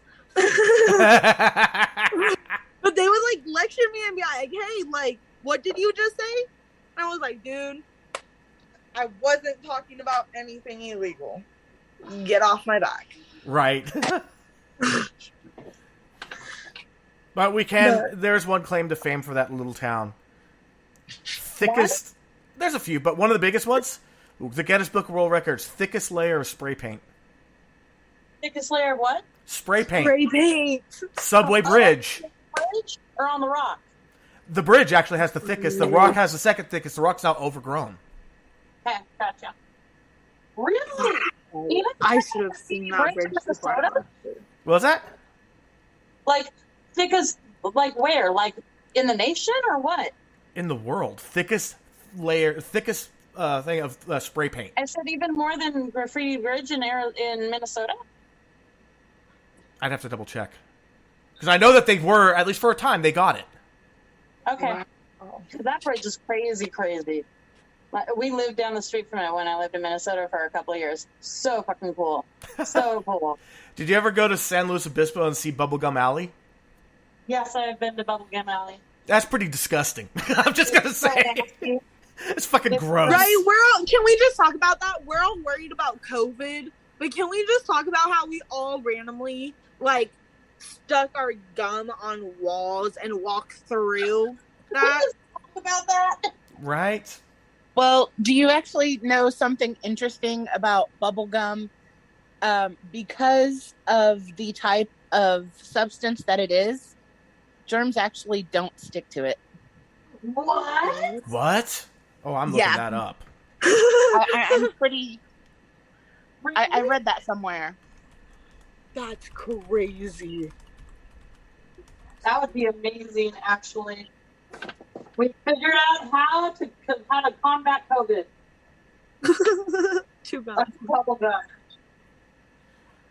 Okay, so that actually turns out it's the other. It will actually trap bacteria. Really? Yeah. Oh, I just found oral health hack. The battle of the Google. Yeah, as they're saying, typically in most commercial gums, the gum base is supplemented with sweeteners, flavors, and other agents. The findings reveal that there were about 100 million bacteria detected on each piece of chewing gum, with the number increasing as chewing time increased. Jeez. That's interesting. I wonder where I got that from, because I remember very distinctly reading that and thinking, "Oh my god!" But I don't ever remember if I did any research on my own about it. Yeah, now I want to do more. He was like, dude, I want to know. That's interesting. Now I learned something new. The more you know. But, anyways, back again. Stop. So you decided you're going to go move and live with your dad. Yeah, I had been sitting there pondering it for a couple years on and off. It had been something that I thought about even, like, before this became a thing. This was something that was on my mind for a cool, 3 years. And then, I go up and I visit him, and how old was I? I was 13. So me and my mom had our relationship got very, very rough. Me and her were very close. But the second I turned 12 and 13, we did that mother-daughter hell raised in that house. Immensely. It was the devil's butt crack up in there 24/7, okay? I was going to say, there's two... It was not fun. It was not cute. It was not pretty. It was the ugliest mess you would see. Yeah, two words. Two words. Right. Poo birdie. Yeah, seriously. This hormonal little bitch trying to figure out why she's going crazy and shit. And then she's hormonal. And, if people don't know this about females can link up in like Yep. sync cycles. Yep. And so to have like someone who's just like starting off and dipping her toes into this pool that I got forced into, and to have, you know, someone who's like lieutenant now on the freaking squad and been through this a couple of years, now me and her are just clashing 24/7. I watched it with my hated her. sister and my mom. She hated me. She was the bitch. I was the bitch. She was annoying. I was annoying. And like, I breathed and it irritated her. She breathed and it irritated me. Ooh. And then you add a stepdad into that mix, and like that blows up the situation even more. Yeah, I'm having flashbacks of my sister and my mom. I made a point to being out of the house for about 1 week every month. We got to a point where we actually started marking it on a calendar. So we would know. This is the week I'm going to be a bitch. You need to leave me the fuck alone, everyone. This is Sarah's Red Week. Oh, name drop! Ah, fuck me in the rain. And it was a thing. It was a thing. Anyway. In my house, we call that Shark Week. Yes, ma'am. And Yes. welcome to visit. Yep. Absolutely. I'm sorry, you're just sitting here. Well, I hung out with my aunts more than I did with my uncles, so yeah. I'm sorry. But, yeah, Yes, so me yeah. and her were going through our stuff. We were arguing. I was a teenager. I was going through girl drama at school and boy drama at school and friend stuff. And then I would come home and I would have a stepdad there that I just all of a sudden stopped getting along with. And then me and my mom would argue. And then I had, no offense to like talk down on this person, but you already know. And I'm not talking down on him. I'm expressing why he frustrated me and why I feel our relationship got to the point it did, because he was a adult. I wouldn't say a grown-up, because I feel like a grown-up and an adult take care of their shit. He was a grown person, a man-child, more or so, okay, who was of adult age, but not of adult maturity. Yes, and he wasn't taking care of his shit. Like, you can't sit here and tell me to do my shit and take care of my shit when you're not taking care of your shit as an adult. And I'm seeing it. And I'm seeing my mom take care of you, dude. You have no place telling me what's going on when my mom was by herself my entire life and was doing completely solid. And now she's taking care of you, too.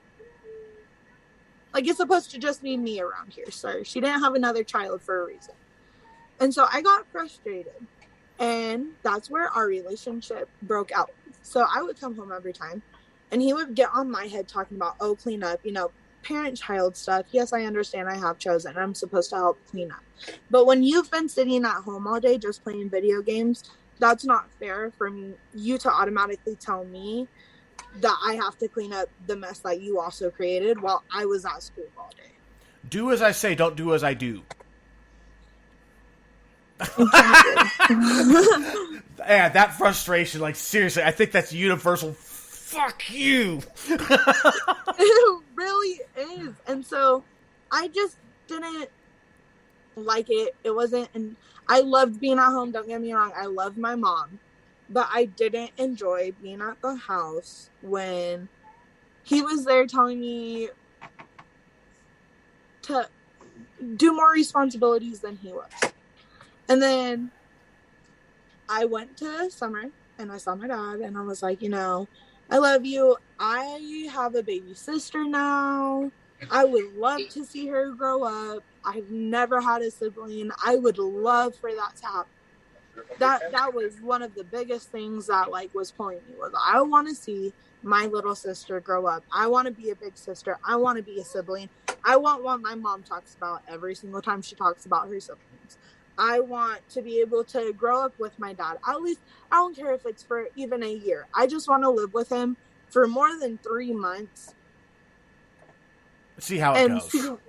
And just see what the fuck happens with this shit. I know it may not turn out amazing.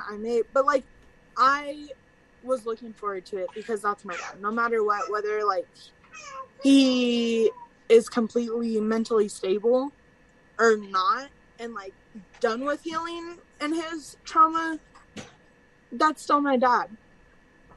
I know he has faults, but like I would love to like live with him for more than 2 months without living on the couch. I want an actual home. I want an actual room when I see him. And I don't want to have to say goodbye to him every time I start getting used to being at the house. And so me and him had talked about it during the summer. I don't even remember me and his conversation with the situation. I remember he was a little persistent about it because I'm his kid. He wanted me to, you know, live with him. That's what he's wanted for so long, yada, yada. But at the same time, like, he did let me make my own choices, but it also felt like a guilt trip moment when I decided I wasn't going to go. It sucked how my mom's reaction to it was, no offense, I love you. But that situation, that night, it was so bad. That entire thing just sucked. Because I'm a kid sitting here in the middle of it. For my reaction, because I knew it was fucked up, then I'd still apologize. I know you do. And I know, like, as a parent, you never want to put your kid in that situation. And I know you weren't trying to. And you got caught up with your own emotions. Because as a parent, I now understand it and having a child. And I get where you were coming from. But at the same time, like, being stuck in a situation where I wanted to at least try, and I tried coming to you calmly about it. My mom used to do this thing where she would lock me in the car whenever I didn't want to talk, and that's how we would talk about our emotions. She would be like, you want to go get Starbucks? I'll go buy you coffee. And of course, like my 12-year-old self, I'm like, let's go get coffee. And so we go get coffee, and she's like, haha, we're not going home. I'm the driver. You have no license. So let's talk. And we went and talking. So we got home, or we're driving home from my grandparents' house and having dinner because we had weekly dinners. Our relationship was so healthy. That side of the family, the way I was raised was very well and very like, I loved the morals and values that I was. So you approved of being kidnapped in order to talk? Yes. Not in the moment. I was very irritated. Well, of course not in the moment. In the moment, you're like, you fucking betrayed me, you bitch! I was so pissed off. I was so irritated. I didn't want to sit here and cry. I didn't want to sit here and talk to you about my stuff. I wanted to be an angsty teenager and be mad and frustrated. How many times did that, hey, let's go get coffee thing work? Can I honestly tell you, it happened every single time. Not every coffee Mama knew. But like, me and her were so casual about the things we did. We hung out enough. We went on enough mommy-daughter dates. We had enough, like... So there was no reason for you to suspect anything? Yeah, there's nothing to suspect. It just, out of the blue, she's like, hey, I have a feeling something's up with you. What's going on? I'm like, shit, your mom. You're right. Yeah. Okay. It's like, as much as kids think that they are hiding things, we know. As my parents, mom always used this line. I will always have 21 plus years of experience on you. Yeah. And that's the only thing that ever, like, you know, I was just like, that's logic that I can't argue with. Because no matter what, you were 21 when you had no matter what. Yep. And I hate that's like, how dare you use logic and reason on me? It kind of reminds me of a line from one of my favorite TV shows where this character is like, oh, little one, I have done all that you have done. I have thought all that you have thought or will ever think. I am all-knowing. I am your mother. That is what she said. It is like you watched our life. That was it, too. So, yeah, we were on the way home from Grammy and Poppy's, and I, told her, I was like, so listen, it was right when I got back from summer and seeing my father, and I told her, I said, I was thinking about possibly starting high school out in Oregon. Completely flipped the switch. completely. Did you see the look she just gave? That It was smile? a complete reaction I wasn't expecting, okay? Coming from a person who was trapping me in a car for me to talk in a normal sense. And so now I'm like, okay, bitch, it's your turn. You're fucking in a car and we're on our way home. You can't just stop the car. Let's talk. Oh. And so I threw a bomb down. And that bomb didn't explode very well because she's a mom. And so she lost her shit. And respectfully, I can see why. And respectfully, I understand how she could have felt in that moment. And you know that had always been crossing the back of her mind every time you went to Oregon. Yeah, and she was waiting for the day it happened. Yeah. She was waiting for the day it happened, and it had finally happened, and she was finally ready to... She's all, wait, let me pull out the notebook here. Ah, yes, here we are. I'm ready for this. So what's your arguments for? No, pretty much, and I was scared shitless. My mom does this thing. My mom doesn't scare me very often. My mom was not a huge, ass spanker. I didn't get whoopings like that. I didn't behave in a way where I needed whoopings that often either. So, both of those... That often? Well, define often. 5 times in her whole life. She remembers every single time she got her boots. The last time it happened, we're in the hallway, and I turn around. That's my favorite one, too. I love this one. I know you do. Okay, so this is our hallway. This is her bedroom, and then this is my bedroom. So I open up the door, and I'm like, I tell her something, ask her something. She tells me to do something, and I look at her, I'm like, no, mommy. I did the whole tongue thing. No. She didn't raspberry me. She went, Oh. Oh. Noise. But her mistake was, stupid ass had her back turned to me. Yep. I ran. I tried running so fast. My little body tried sprinting out of that room. I tried. And I made it 2 feet down the hallway, and my little ass went flying. It literally didn't hurt. I wound up on that one. I wound up in the pitch. She softball pitched my ass down the hallway. And my legitimate words, she just started crying. And my words were, yeah, it fucking hurt, didn't it? It's supposed to. I literally walked over there and I put my pants on. I was like, I'm a spanker. She goes, yeah, I know it is. Are you going to tell me no again? And I was like, am I supposed to answer that? I still remember the last time I got a spanking. Dad put me over his lap, and he started wailing on me, and I just looked at him and said, you done yet? Oh, and God. He got so unnerved by it that he never spanked me again. Well, you remember I think 7 hours ago, we were talking about, the I hate you, right? Yep. That's the only time I ever got my booty spanked by my dad. And my daddy did not spank. He gave you the I'm disappointed. But I told my mother, I hate you. And I walked down the hallway, and I heard the thunder of steps from hell following me. Oh, Jesus Christ. Here we go, man. That's not my mama. It's not like the little of the mommy steps. It was like the boom, boom, boom, Papa coming to get you. Yep, and every step you probably saw another memory of your life flash before your eyes. Balls. I'm not. Dad doesn't spank people, and here comes my dad after me, and I'm like, I just fucked up, and I'm booking down the hallway like my room has a lock on the door or something, even though it doesn't. And I get in my room. He legit, don't you ever tell that woman you hate her. She gives you everything. He lost his shit, and now I understand it. I get it. Rightfully so. The last time I got really, really, really upset with Adam for his behavior, I threatened to buy charms for my Crocs and make the infinity chancla.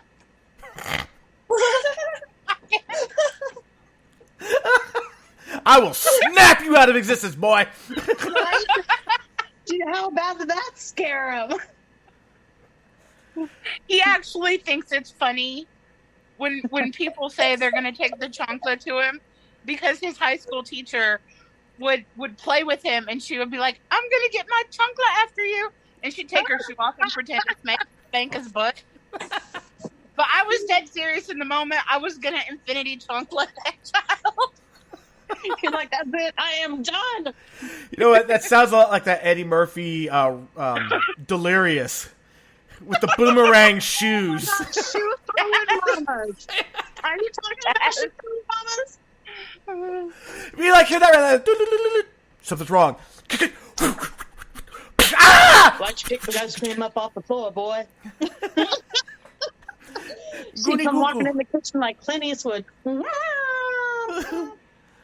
Yep. I can do that shit from beginning to end. That is hands down my most favorite inappropriate comedy in the entire world. Oh, definitely. I mean, Raw, I love it felt too try hard. Delirious was just so organic and so good. It's horrifying, man. And never would it pass today. I was reading those fantastic lists of movies that would never be made today because of like what's on them. Or and TV what's in shows them. like Married with Children. Well, they're talking about like American Pie because of like Stifler's mom and like that whole situation. They're talking about so much stuff. And then I'm sitting there and I know everybody has like mixed feelings on Michael Jackson, all right? Good music's good music, okay? Yeah. So I get, what song is it? The way you make me feel like stuck in my head somehow. So I turn the video on, I'm watching the video, I'm like, holy fucking stalker, Batman. There is no way this would pass as a fucking music video today. Straight up. You are stalking this bitch all over the place and not letting her say no. What about Every Breath You Take? Oh my God. That's a, yeah. That has some serious stalker vibes there. Yeah. Mm-hmm. Your daughter's left on mute, that's why we're just kind of filling time right now. just saying. It's either a dog or a kiddo that is going insane right now. She has got the... I was going potty. Oh, it was her. I was taking care of myself real quick. Hey, self-care matters. Yes, it Right? does. Okay. You make Hygiene. I did a little bit of self-care for myself a bit ago and had one of these. Oh, Jesus. Oh, yummy. What is this? Hold on, I missed it. Yeah, I don't. Okay, so my 18-year-old, that whole situation happened. Me and Mom got over that. I told Dad about it. I don't think my father has gotten over it. That's something that, like, I even went and, like, I was calling schools in Oregon. I don't know if Mom knows this. I feel like she does, though. I feel like she knows that. I called Ashland, all of the schools up there. Not all of You them, told me but that. yeah, that's what I thought. And I like talked to them about my credits and everything. And my mom told me, she was like, if you really want to do this, like, this is something you need to put actual thought into. This is something you need to be serious about because this is going to affect your life. And she brought up the whole situation where, yeah, it's your dad's and yes, it's fun, but like, you know, life happens everywhere. And it does. No matter what, I'm still going to have similar issues up there. Not necessarily the same, but definitely similar. Calm down, Bubba. Hey, calm down. And so, Yeah, but you're going to be dealing with Oregonians, and I mean, just... Oregon's... Okay, so Arizona is one of the last 5 states on the bottom of the education system. Yeah, the worst. Oregon. Yeah, the worst schools. Wow. Yeah, the worst Yes. schools. Oregon is more towards the top. Oregon's in the top, like, 20. I'm going to toss something in on the Arizona education system right now, okay? And it's going to sound racist, and it's not. It's factual, okay? Stop. Part of the reason that the education system in Arizona is so rough is because you have a lot of No. students who are attempting to be bilingual who are not bilingual, and so there's a learning curve. And a lot of the parents... a lot of the parents are legal immigrants, and their main language is Spanish in the households. And so there were a lot of times where the kids were translators for the parents at the teacher conferences. And so a lot of the time, our schools didn't have a translator. And so that's how they communicated. We would print everything out in Spanish for them. And then our students would also talk to them as well. But I ended up calling the schools, and Oregon's credits, every credit is different at every school pretty much, or district, but Oregon's credits, I would have been way behind if I ended up going. So basically, you'd be looking at extra year or more. Yeah. And I was like, no, it's not worth it. It's not worth going through and being the new kid. I've never been the new student. That was definitely frightening. I was going to have to be the new person. Never been the new kid a day in my life. I'm so good off of that. So I stuck in my comfort zone, which I feel was a decent decision. I still wonder how it would have been, but you can't just sit there and think about the what ifs. I ended up going through high school, yada yada. My freshman year was good. My sophomore year was very, very rough. I ended up going through depression at the end of my freshman year, and it really got serious. I realized it probably my 8th grade year, which was everything going on with my dad, with his girlfriend at the time, with my mom, with school, with life, and I realized it. I remember going to the park in my dad's neighborhood and calling my mom and breaking down, just crying my eyes out. And I was like, she said, you know what, honey, I don't want to say this because I know like how it can be taken, but I think you might have a little bit of depression going on. And she was very nice about it. She was very kind about it. She told me that she would be there for me through it. If I want to go see someone about it, I can go see one. If I don't want to and I don't feel comfortable about it, she's not going to force it onto me, which was nice, easy. And then my freshman year, it was fun in high school, got with a lot of boy drama, and that assisted in my depression because sadly when you have a father that's not there, and you kind of just search for that in everything, in any guy, in any situation you're in, you find stuff to occupy yourself, which is why I think I was so involved in school during that time, was because I was just finding ways to cope with it and to not like sit there and constantly like have it on my mind or constantly just be dealing with it. I ended up self-harming, and that whole situation, and I self-inflicted, and it sucked because the last time I did it was at my dad's house. And so, yeah, and I had never done it at my dad's house. I lived with my mom full time. My mom and her boyfriend husband at the time ended up seeing it and noticing it. And I had gone a minute without doing it, but teenage life just ended up happening that week. I was away from my home. I had a boyfriend at that time. I had best friends at that time who wanted to betray me. And my teenage self ended up taking it to heart. And it was the last time I ever did it. I told myself that too. I was like, this is the last time. This is no more. You have a little sister. I was so with the whole point where I can't be selfish in that situation. I thought about everyone else. And I was very open about that talking to my mom. I was like, listen, like straight up, like if I even decide to like do that or take it seriously to that point, there are too many people that need me in their lives. Like I have too many babies around. I have to, like, my mom needs me. I love you, but like we all know she needs me. No one knows what she would do if I wasn't here, if I just up and disappeared. Oh, I have suspicions. And they're not good. Exactly. Little shit finger. So I'm glad that we were able to get through all of our shit. I'm just going to say, it took your mom almost 2 hours to prep her dinner. Like, holy shit, that's a lot of prep time. Hey, Pumpkin. Hey, I'm not ignoring you. Are you feeling like you're being ignored? Yeah, are you? It's okay. It's okay. Come say hi, kiddo. You want to say hi? Say hello. Hello. There's the smiles. There's the smiles. You just want to say hello. It's okay. Hey. So I ended up deciding to go to therapy. I was against it in the beginning. I finally decided to go to therapy. One of the best decisions I ever made for myself, and I'm glad I decided to do it at a young age while I was still going through this shit right then and there, and while it was fresh. Because when you get older, it's harder to like uncover those things, and it's harder to deal with the emotions when you uncover them because it's been so long.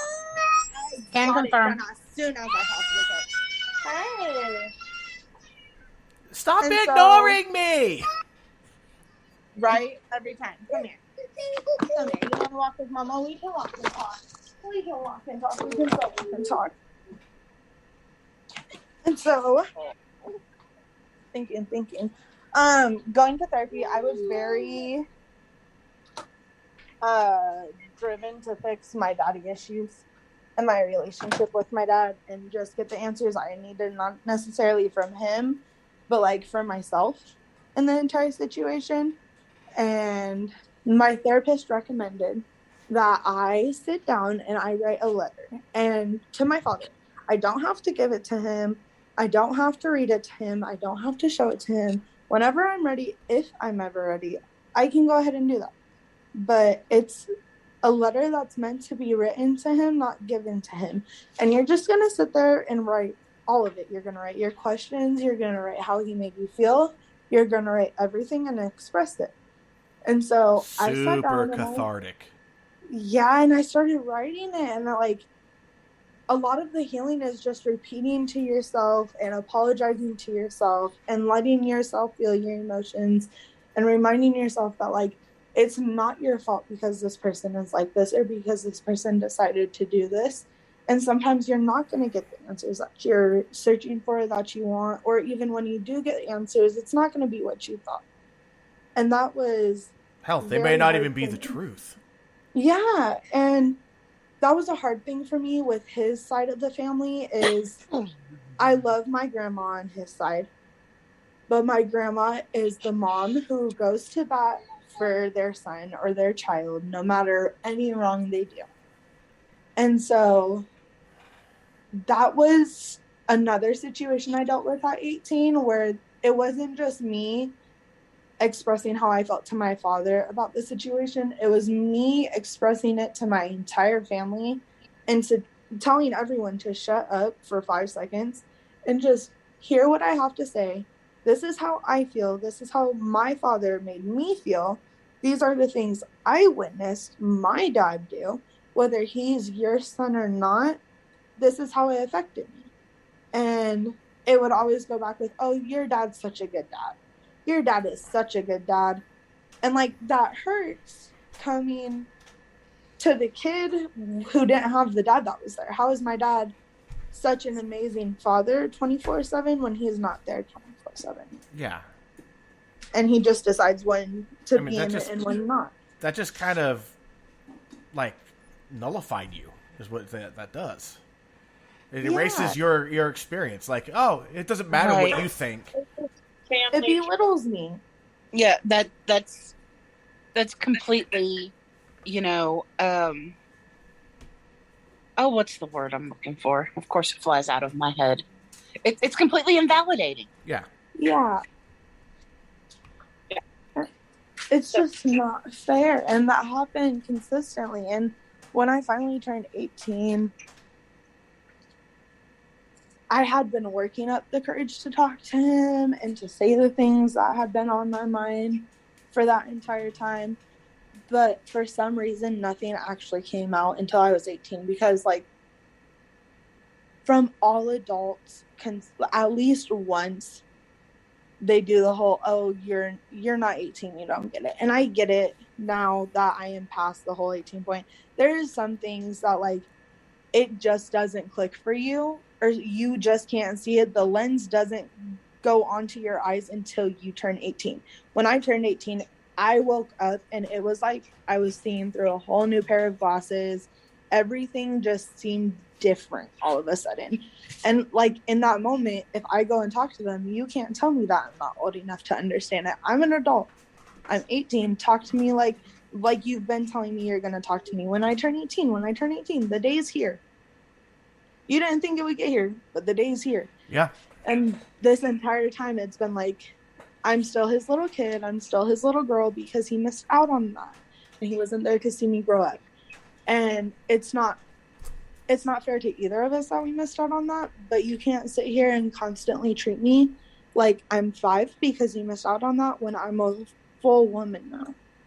And like I'm going through life. I went through life and I experienced half of it without you there. I think that we can have conversations to understand what's going on, to actually like connect on a different level. And I get that's terrifying. I get it's scary, but some things come from the best of that. Like sometimes you just have to go towards the fear and go towards the scaring and the uncomfortable and get past that point to have a better relationship and a better understanding of each other. And for a long time, that's all I wanted to do. And I don't think... And to be so young and to be able to grasp that concept, like, seriously. Holy that's why shit. I was glad my mom raised me the way she did, because that was very beneficial. She didn't bullshit anything. She didn't hide anything. I knew how it was from the get-go. So don't sit here and play me like it's something that's not. I want an actual conversation with you. If my mom can do it, why can't you? My age doesn't change anything. I'm still the same age. You are literally a couple years older than her.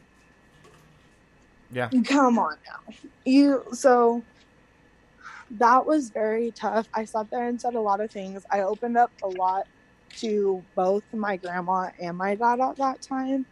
And I remember having those tough conversations and telling them, like, hey, like, I love you, Grandma, but I know he's your son, but he's my dad. And just like his dad wasn't in his life, he was in my life. And I know he does good things for me. But at the same time, like, you did more for me than he's ever done for me. And you're a grandma.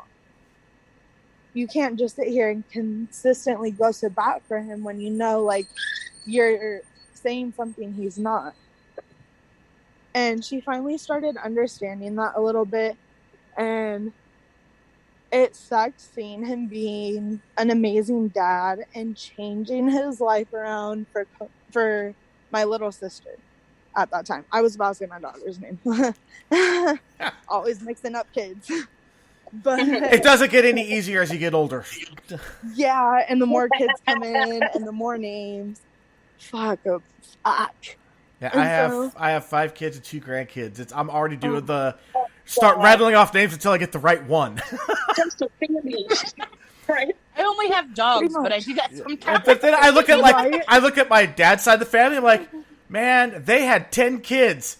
It took them forever to get to the right name.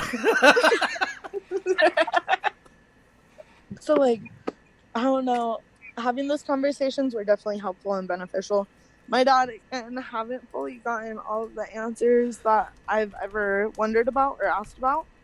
But I don't really need them. It wasn't necessarily answers from him. It was just me wanting to hear it from him. I got majority of the answers from my mom a long time ago. But to, like, hear you admit to the stuff you did and to hear you admit to not being there in my life, that's different than me admitting it. Right. Like, that's a different healing level that only some people get. And if you get that, like, that is an amazing thing if you got that kind of closure. Yeah. Because a lot of people can't admit to their wrongs. And that's one thing that he struggles with, is admitting to his wrongs. If he's making progress with it, that's awesome. I hope. That's all I can say. And, like, it sucks because me and my mom have been recently talking about this, and he was doing really good for a really long time, and now it's just back on the path of, like, the in-between bullshit and being there but not being there, and, like, hey, I love you, but I'm not going to talk to you for so long because I'm going through my own shit. And in my head, I'm going through my own shit too, but I've tried calling you and you haven't answered sometimes, or you've been busy, or whatever the case may be. Life is dealing with shit, and it doesn't stop, so... No. Yeah, it's not going to get any easier anytime soon. And if anything, like, reach what was that, out Mom? to me. I said, so figure it out, man. Yeah, because when I said that if he's at least trying, I saw your eyebrow shoot to your hairline. Just Yeah, I don't know how to go. I don't want to talk about his current situation. I mean, I was gonna say he goes through phases of trying. I get I that. think He that's goes the through best a way. lot of change, a lot of improvement, and being like the guy that we all know he can be, and then It sounds like- reversing it. It sounds like he does too much too fast and gets scared. Yeah, and he gets very Actually, overwhelmed. We had that conversation the other night about how we think he may be scared to death of actually, like, doing something. It's terrifying. It really is. Yeah, that's part of what I'm trying to work through. So, like, it is terrifying. But, like, I don't know. Like I said before, some of us can look at ourselves and say, okay, I don't like this, and I don't like this, and I don't like this. So how am I going to change it? And some people will look at themselves and say, I don't like this, and I don't like this, and I don't like this, but I can accept it, so I'm going to snuggle up with it at night. And then there's some that go, ah! And go run and hide. Yeah. And there's some that say, I don't like this, this, and this, and this. Let me see who I can blame it on so I don't have to take responsibility for myself at all. And sometimes it's just a mix of, a couple of them or all of them. So, yeah, so many versions of no, I'm not going to look at myself, but they all come down to no, I don't want to look at myself. So I ended up, having those tough conversations. And there was my freshman year in my humanity class. We were assigned a poetry thing or whatever, like an assignment. Okay, I couldn't think of the word. Poetry assignment. And it could be about anything. It was open, free word, open, And this was poetry or whatever. Junior college, not freshman year of high school. So this is after she's had the 18-year-old conversation with her father. Right. I kind of figured humanities. Never heard of that in high school. Right. No. They got all sorts of shit they didn't have in high school now. Yeah. Including the drugs that are or the counter drugs for when you OD on heroin. Narcan? Yeah. Yep. Readily available. But yeah, Anyway. so I've found that has been helpful. I don't do it often, but that definitely helps. I haven't read it to him, but I got an A on it, and I feel like y'all just all give me a second. Freaking, We just got dropped. Gravity check. Yeah. Hey, One better thing the is phone funny. than the baby. I was going to say, it probably was a baby grab, actually. It really was. That's exactly what it was. It's just like, give me. But like, Yeah, she loves to grab for it. Well, it's just help. yeah. It's shiny and pretty, It's cool. and I can chew on it. That's what she thinks. Right? There's noises coming from it. There's pictures on it. And mommy seems to really like it. I'm going to say, and mommy's sitting there talking to it, so... Exactly. Aw. No, don't grab it, Mama. So you're in the humanities class. You got assigned some poetry. Yeah. Yeah, and I ended up doing it, and poetry helps a lot because I feel like I can express myself in a different way, fully, without feeling like I'm attacking someone. Because I feel like when I express my opinions, I am very, very passionate about my feelings. Okay. Oh my god, you're a bitchy bitch. I am passionate about how I feel. And so sometimes I can definitely come across bitchy and freaking just not okay.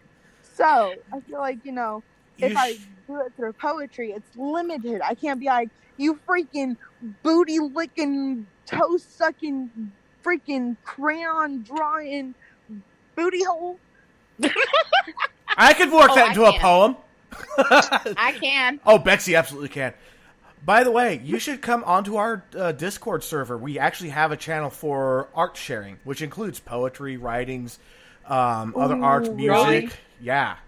Really? Yes. Yes. I'll even drop some of my music in there. Send that lady a link and she will send it my way. I'm pulling it up now. Sweet. But I drop a lot of poetry in there. Yes. really, I Yes. love poetry. Every time I write something new, I drop it in the Discord. Really, I'm so excited. Poetry is just so good. Like, you never think it's gonna like express the way you need it to, and it's always hard because like creator's block or writer's block happens very often because you get stuck in your feelings and your emotions, and you're like, okay, there's too much. I don't know how to process it and just get thought out. I'm an odd duck when it comes to poetry because you can give me any topic and I can literally rattle off something in 5 minutes. I love that. And we've actually had poetry wars. Yes. I do more rap. I do more rap style. And she's definitely more poetry, flowery style. It's interesting. Really? She I said still it's won. Shakespeare and Tupac. Yeah, she keeps claiming she wins. I put it to a vote. I was gonna say, Where's who's the vote? judge on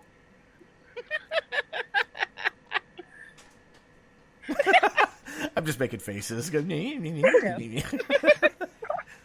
Yes, I lost the vote, but I still put up a hell. I still put up a hell of a You fight. did. Oh my god, it was so epic and awesome. God, that thing went on for like a couple weeks. Yes. Really? Yeah. Yeah. Really? Oh man. Like, yeah, we were just totally Going at it. Oh yeah, ragging on each other the entire time. It was so great. It was so much fun. It was so I'm gonna have to scroll my Twitter and see if I can find that again. Oh my god. Jeez, that's so buried at this point. That's funny. Oh yeah, we full on battled. It was awesome. But I've never recently. So you know how I mentioned the whole therapy letter thing. Yes.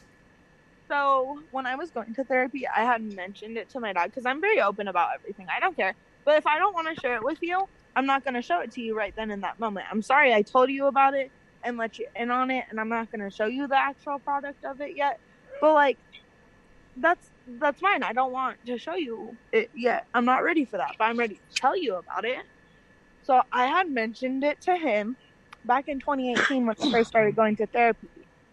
Recently, in the last 6 months, he has asked me, hey, do you remember that letter you wrote? And it was to me back in therapy. Were you still going to give that to me? And I told him I might one day. I might let him read it. And he's like, were you still going to let me read it? Because I would really, really like to. And so, like, you're like, maybe? I don't know where it's at even. Like, I would love to have the verbal conversation with you because it's off the top of my head and been ready. Oh, well. Can I fly on the wall on that one? Huh? I said, can I be a fly on the wall for that one?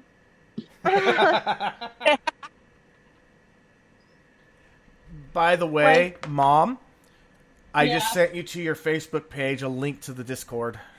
Thank you. Perfect. But yeah, I just feel like it's always been harder to openly talk to my dad about stuff. And recently there was a situation that happened with me that openly showed it and was a perfect example of it.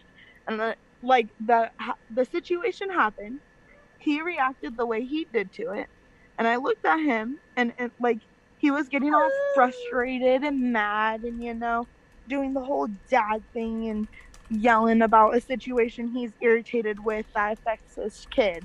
And so I told him, I said, listen, Dad, I love you, but this is exactly why I didn't want you here right now. This is exactly why I didn't want to talk to you in this moment, because all it is anger. I don't want to talk to you when you're angry. I don't want to talk to you when you're having any other emotions. Like, I want to talk to you when you're cool-headed and just ready to talk about it instead of reacting on your anger and then reacting on it again and then making it bigger and then going in this circle of F this, F this. No, sit down and have a conversation with me. I'm pissed off too, just as much as you are, but we can talk about it. it's not just your emotions in the situation. There are other people dealing with the emotions as well. And I feel like that's something that has been a struggle, is when he feels something, he feels a certain way. And I feel like when I feel something, it's not necessarily validated in that moment. And one of his girlfriends, it was kind of shitty because I didn't realize it at that time when I was coming up here to visit. But when my little sister was getting older, toddlers require a lot of attention. Oh, yes. And so when you Understatement have of the century. an older teenager, they are expected to just, be a teenager and just be the older sibling, and just when the parent is busy, they're busy. You just switch conversations and let them deal with your siblings.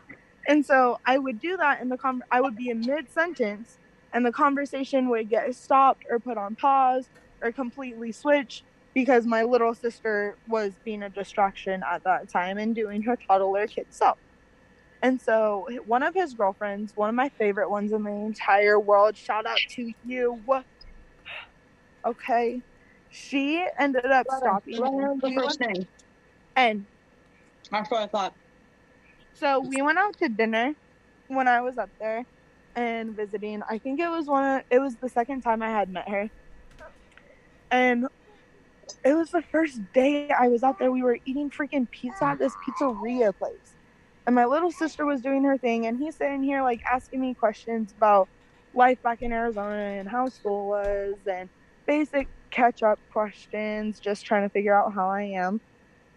And every single time I would start answering, halfway through it, he would start taking care of my sister because she was doing something else. And got to a point, like, by the third time, she looked at him and was like, you need to knock it off, because your daughter's sitting here trying to talk to you and have an actual conversation with you when she barely gets to see you in the first place. I can deal with your little sister. She was like, sit here and have a conversation with your daughter for once and just talk to her about what's going on if you're wanting to know. Bravo. And she went to bat for me. So all of his girlfriends always went to bat for me, but she was definitely the number one who put her fucking foot down when it came to me and his relationship and anyone interfering with it. And I loved her for that. Oh, She was really amazing. I was gonna say, that's hard to not love. Seriously. Yeah. Just and it's crazy because she is super young. Super. I mean, like stupid young. She was closer to her age than our age. Oh, wow. By 2 years. She was on that halfway mark. But she had her shit together. Again, she's old soul. Age and maturity are not the same. Yeah. She was old exactly. soul, and she was just, she was amazing. Which is why, never mind, I'll keep that to myself. Yeah. Next conversation. Which is why she was smart enough to leave. Just so you're aware, we only have about 25 minutes left. Okay, shit. So that ended up happening. She was a real one. I don't know, just every conversation since then, he ended up being stuck in a position where recently was back home for a little bit. So both of us were very close. And had a year, ever since I moved up here, they were still living in the area. So they were an hour away. I got to see my little sister every month. And then they ended up moving down south, closer to Arizona, which pisses me the fuck off because y'all moved down there a year after I move up here. Wow, that feels like a backhand. But it was the stepmom in the situation who kind of twisted my dad's arm behind his back in that case, and my dad didn't really have a choice if he wanted to see his other kid, which sucks. And that's where she starts playing that whole card. So I know he's trying to be in my other little sister's life currently, and I am trying to support that and back it up and be like, woo, as much as possible. But it's hard when you're far away from that situation and you're out of it right now currently. He is limited on his resources, and it's shitty. And it's shitty that the stepmom is so willing to like hold it over his head. My mom was very, very kind about everything that had ever happened. She was very fair about it. She asked me every single time, and I know a lot of parents don't do this. I don't care if she gets hate for it. You can freaking lick a toe, okay? She ended up asking me my opinion on going to court for child support on my dad. I'm killing you with that, huh? Damn. And so I was very open about it. She was very open about it with me. Every time we went to Walmart, she would tell me what it was for. We were picking up an order to check that dog scent. And I knew we did not go. What was that? Didn't happen a whole hell of a lot. I was just about to say that. It was not every month. I remember not going every month. I remember it being like a couple of times out of the year. She would be like, okay, we're going to the money center. And I'll be like, okay, for what? And she would be like, because that's the money. I was like, okay. You know, because it's been a minute. He was down on his pee for a second. Yeah, no problem. And didn't have money. So I guess whatever that situation was, I don't know. I was a kid. Okay, you're an adult. You didn't do what you said you were going to do. That's not my problem. And that didn't happen very often, which kind of sucked because I knew my mom's viewpoint about it. I was a kid. I wanted kid things. I had off-brand clothing. I had Walmart stuff. I was fine with it. I didn't care. I was a regular ass kid. But when you go to school, I'm going to back us up for a second, though, okay?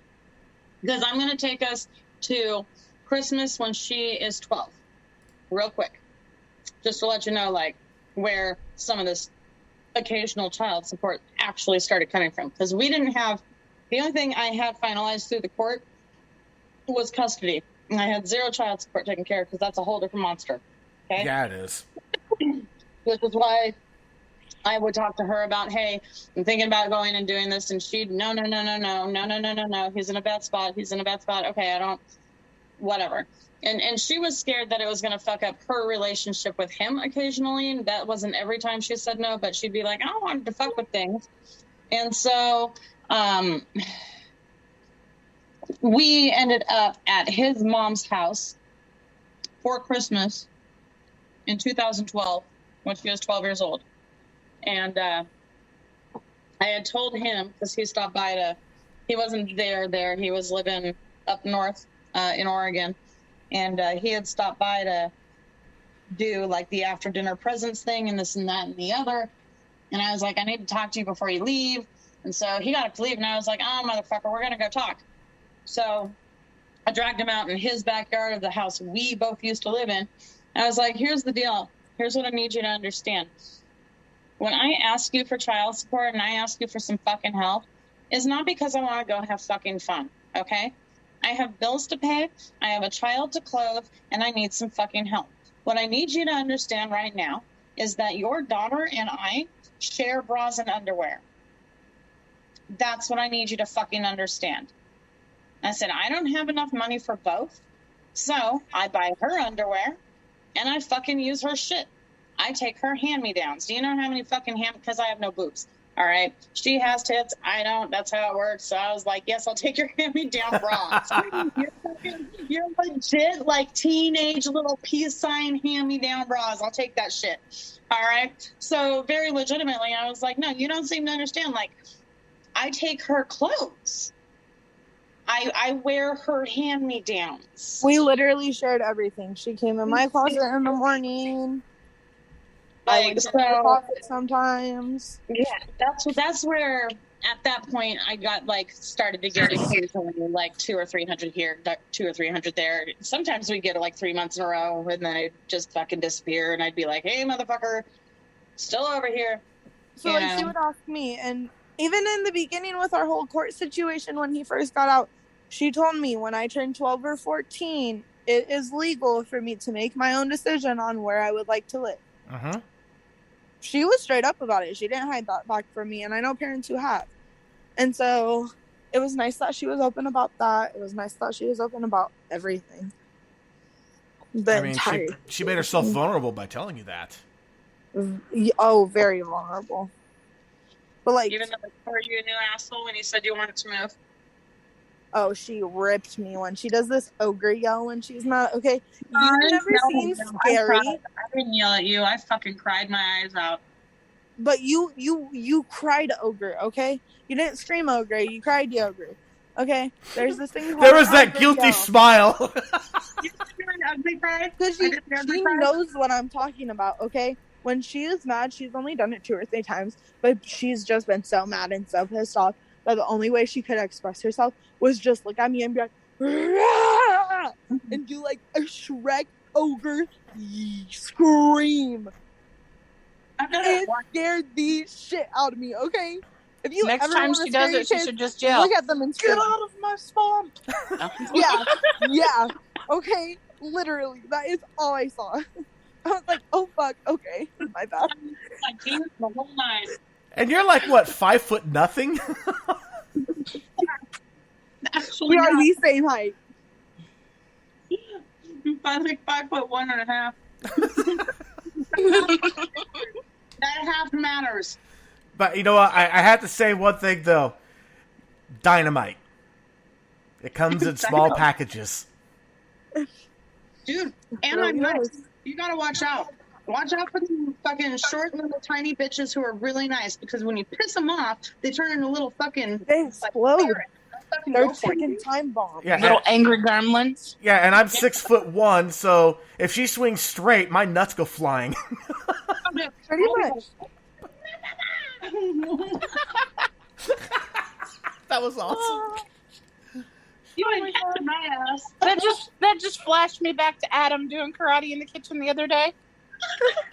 That was so... You sent a video of that. I did. I sent you a video. You That can was send it to awesome. You can send it to her if you want to. I'll have to find it, but yeah, I'll send it. I'll resend it to you. All right. That's fabulous. Yeah, but the girl has the same temper I do. She has got the patience of a motherfucking saint until all of a sudden she doesn't. And So- there's like no middle ground. We're like nice. It's quick. It's quick. So It basically, is you have so- a very short fuse that's very hard to light. Yeah. Yes. Okay. I'm the most pain in the ass fucking 4th of July firework in the entire world. Like I am aware like the wick literally falls off in the packaging. So there is no wick and you have to somehow light the lighter inside of the firework and hope it doesn't blow your hand off. And it probably will. Because once you're there, you're way too close anyway. Okay. Yep. Okay. Like And you're still sitting there Because going, it's a come on, catch. Come on, catch. Is this thing I going to didn't catch? want to light for a reason, okay? I didn't want to light for a reason and you lit me. It's lit. It's too late.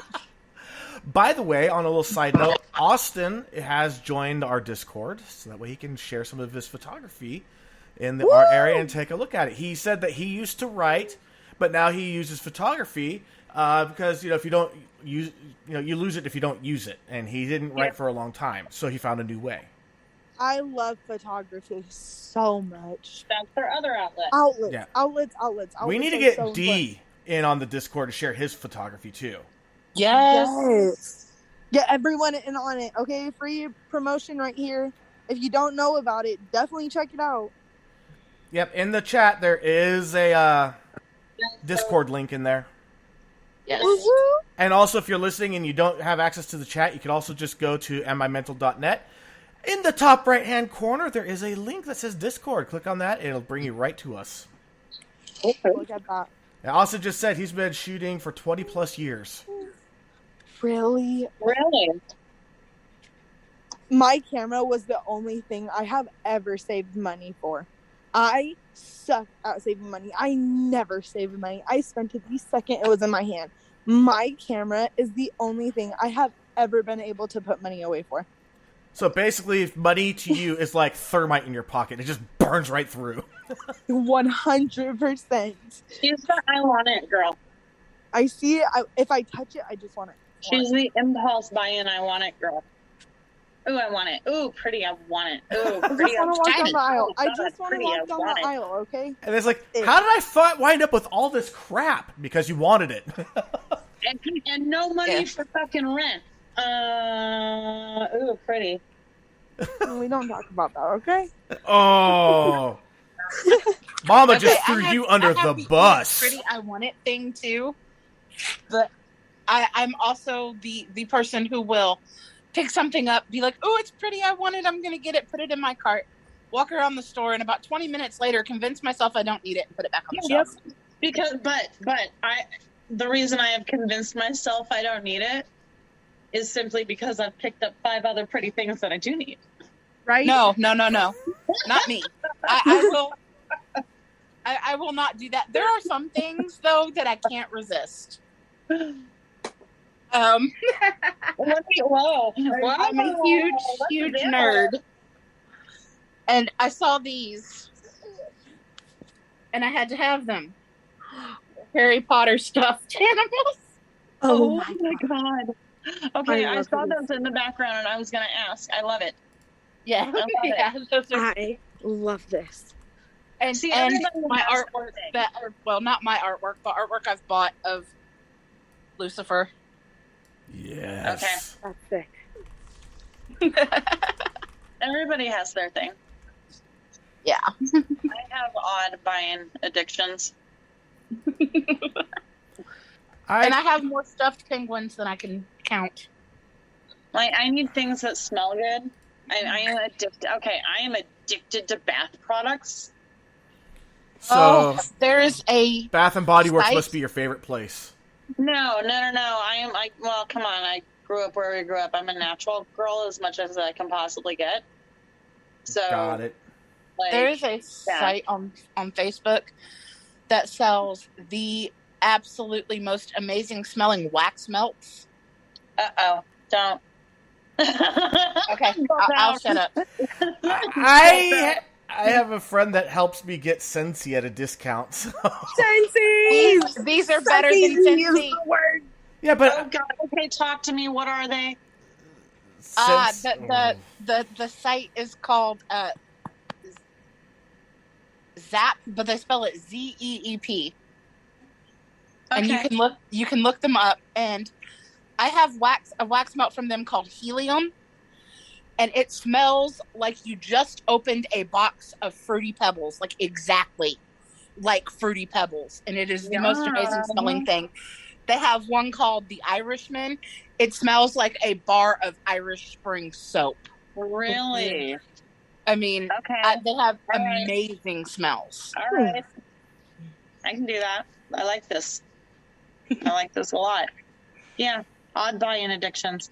So actually, turns out in my subconscious, little story for you, in my subconscious, I'm addicted to buying Pampered Chef. So I lost my mind at one point in time, like in 2016. Well, no, 2008, when the economy crashed. They fucking, like, everybody went a little bit fucking crazy. yeah. And yeah, they cut my hours in half. I couldn't sleep. It was the first time I ever tried Ambien. No. Ooh, Okay. Ambient is the devil. I wiped out my motherfucking bank account in my sleep online on Pampered Chef. Oh, Ooh. Yep, I was like, okay, we can't do that. Yeah, like I said, Ambient is the devil. For me, it's that if I don't fall asleep at the drowsy stage, I lose all inhibition. Oh no. Anything you ask me to do, I will freaking do it. Let's So, do it. yep. So no, I don't do Ambien. Okay, yeah, that's a rough one.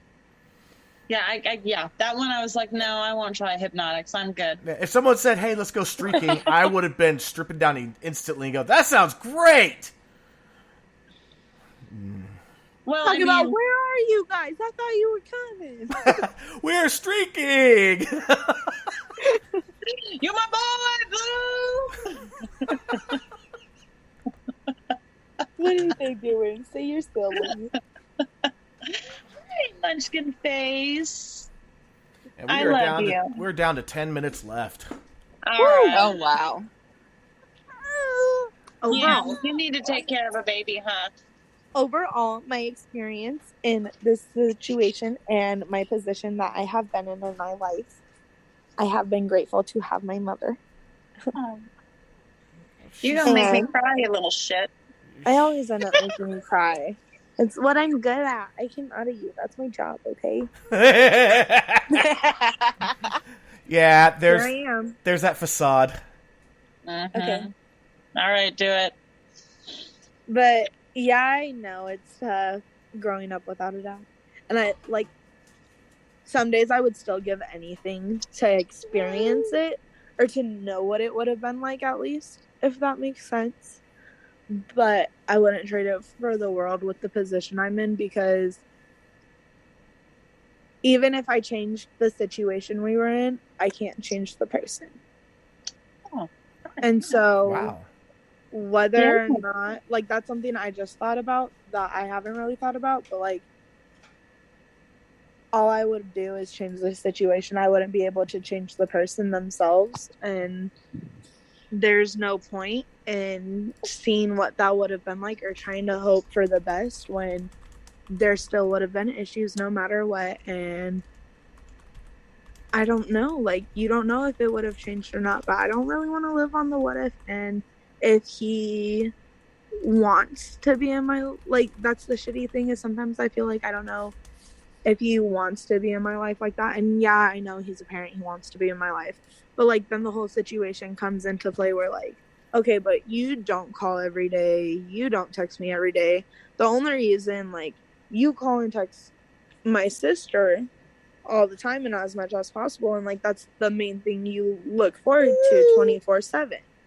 But like, you're doing that, and you have court orders, and you have legal stuff with that kid, and you have a different connection with that kid because you saw that kid grow up. But like, whenever we do catch up, it's nice. I wish that we were both involved in each other's lives more, and it would have been that way early on, but can't really change anything. So thank you, Mother, for being straight up with me about everything and giving me the closure and answers I needed as a child. Oh, you're welcome. I love you. I love you. Proud of you. Thank you. I'm proud of you. I would say that your mom would move the earth for you, but she already has. Yeah, immensely. I'd do anything for you. I'd She do anything doesn't for a lot of believe people. it. Okay, can we just talk about that real quick? Can we just get appreciation out there for my mom? Because she doesn't think that she freaking deserves it. No, don't do this. You have to stop before you actually make me cry, because I know what you're aiming for, and it's gonna make me fucking mad. Oh, then we get to see the ogre. We get to see the ogre. do it. Poke, poke, poke, poke. You're an asshole. But yeah, I freaking love you, and you make a huge change in people's lives, whether you realize it or not, and I'm sure E can stand for that. Oh, absolutely. Okay. I love you. I mean, you. there was that one time that I just kind of randomly went and started talking on the Facebook chat, and man, we talked for a long time. A long ass time. It was awesome. It was like, seriously, it was amazing. It was like, it felt like coming home. Right? Right? Okay. Hey, no tea. Because it's a piece of home. Like, you guys grew It up is. together. Exactly.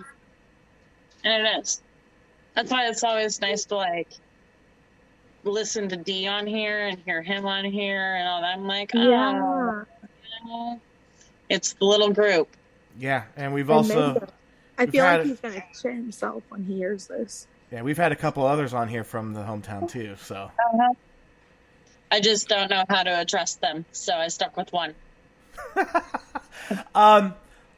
Turns out that a lot of them I just kind of reach out to at random sometimes, and it's actually pretty awesome because everybody's grown up, everyone's learned, everybody has grown and changed, and everybody's realized, wow, what a shitty way that we were raised.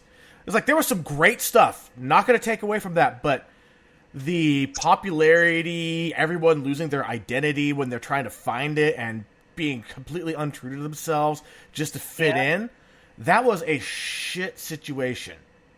And very few people didn't come out of that and not change. I know of one person that didn't change, and I'm sorry, I won't talk to them because of it. Okay, gotcha. I reached out to them. I reached out and I found out, yeah, you haven't changed one bit. Nope. I'm good on that. Let's all try to grow up a little bit. It's like, you're in your mid 40s and you're still trying to play the high school popularity contest.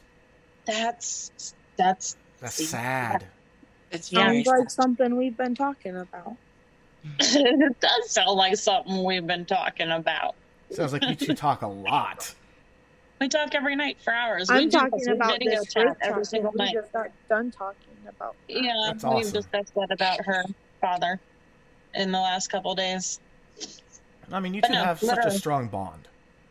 That's why we wanted to come on here. That's why I had the idea of coming on here and talking, because, again, I don't know any mother-daughter who have had our relationship as strong as it has been for as long as it has been. Consistent.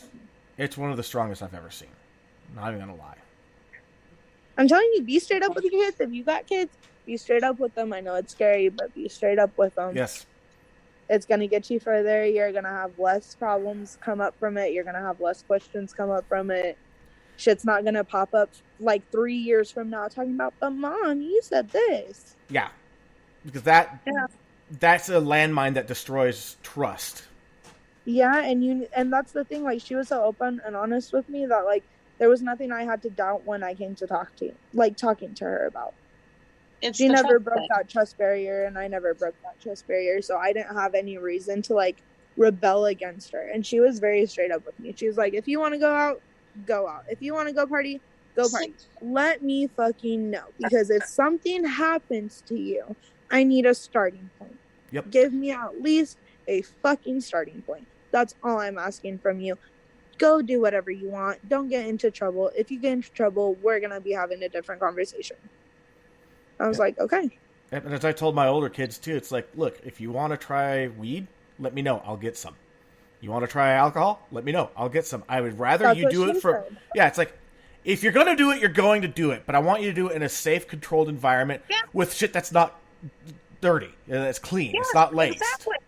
Exactly. It's like, I may not be thrilled that you want to do it, but you know what? That's beside the point.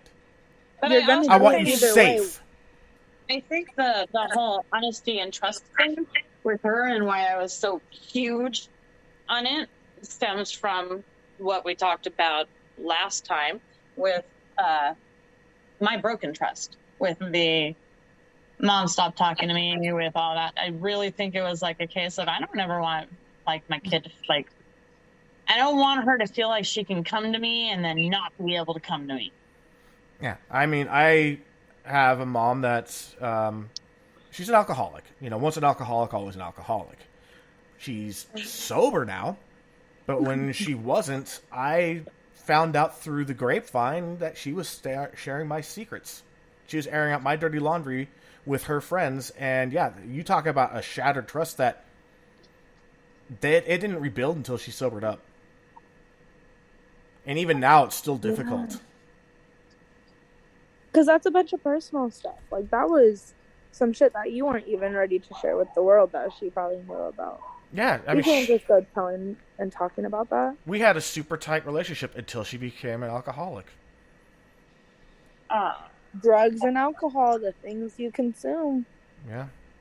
Hey, the things that you consume wind up consuming you. Yeah. Yeah, both of you at the same time. 100%. Hey, Tyler Durden was right. The things that you own wind up owning you. Oh, yeah. True. He was right about a lot of things. Fight Club was a very deep, disturbing, deep, amazing, absolutely amazing movie. I am so pissed I didn't see it in theaters because I just saw, what the fuck? It's about fighting and what the hell's with the bar of soap? That should have been enough to go, that bar of soap needs something. Go look it up. Are they cleaning themselves up after the fight? Nah, they're selling fat people back their fat. You got your little liposuction. Here you go. Now wash your face with it. All right, so we're going to have to wrap up now because we are at the 1 minute mark, which only gives us about 30 seconds for the outro. Well, that's like a perfect way to end. Thank you for having us on again. It was fun. Absolutely. Thank you guys for coming back. Yeah, It was and- nice to finally meet you. yeah, that's right. Because last time you weren't here, were you? I wasn't. I did the pre-show, Yeah. the pre-meeting, and then Yeah. I Couldn't make it. You had a flare up. Yep. It happens. It's okay. It's So okay. bad. I'm glad I got to see that beautiful face today. All right, so hit that like, share our episodes, let people know what you think about what we're doing here. In the meantime, we'll see you next week. I'm E, I'm Bexy. and we'll catch you next week.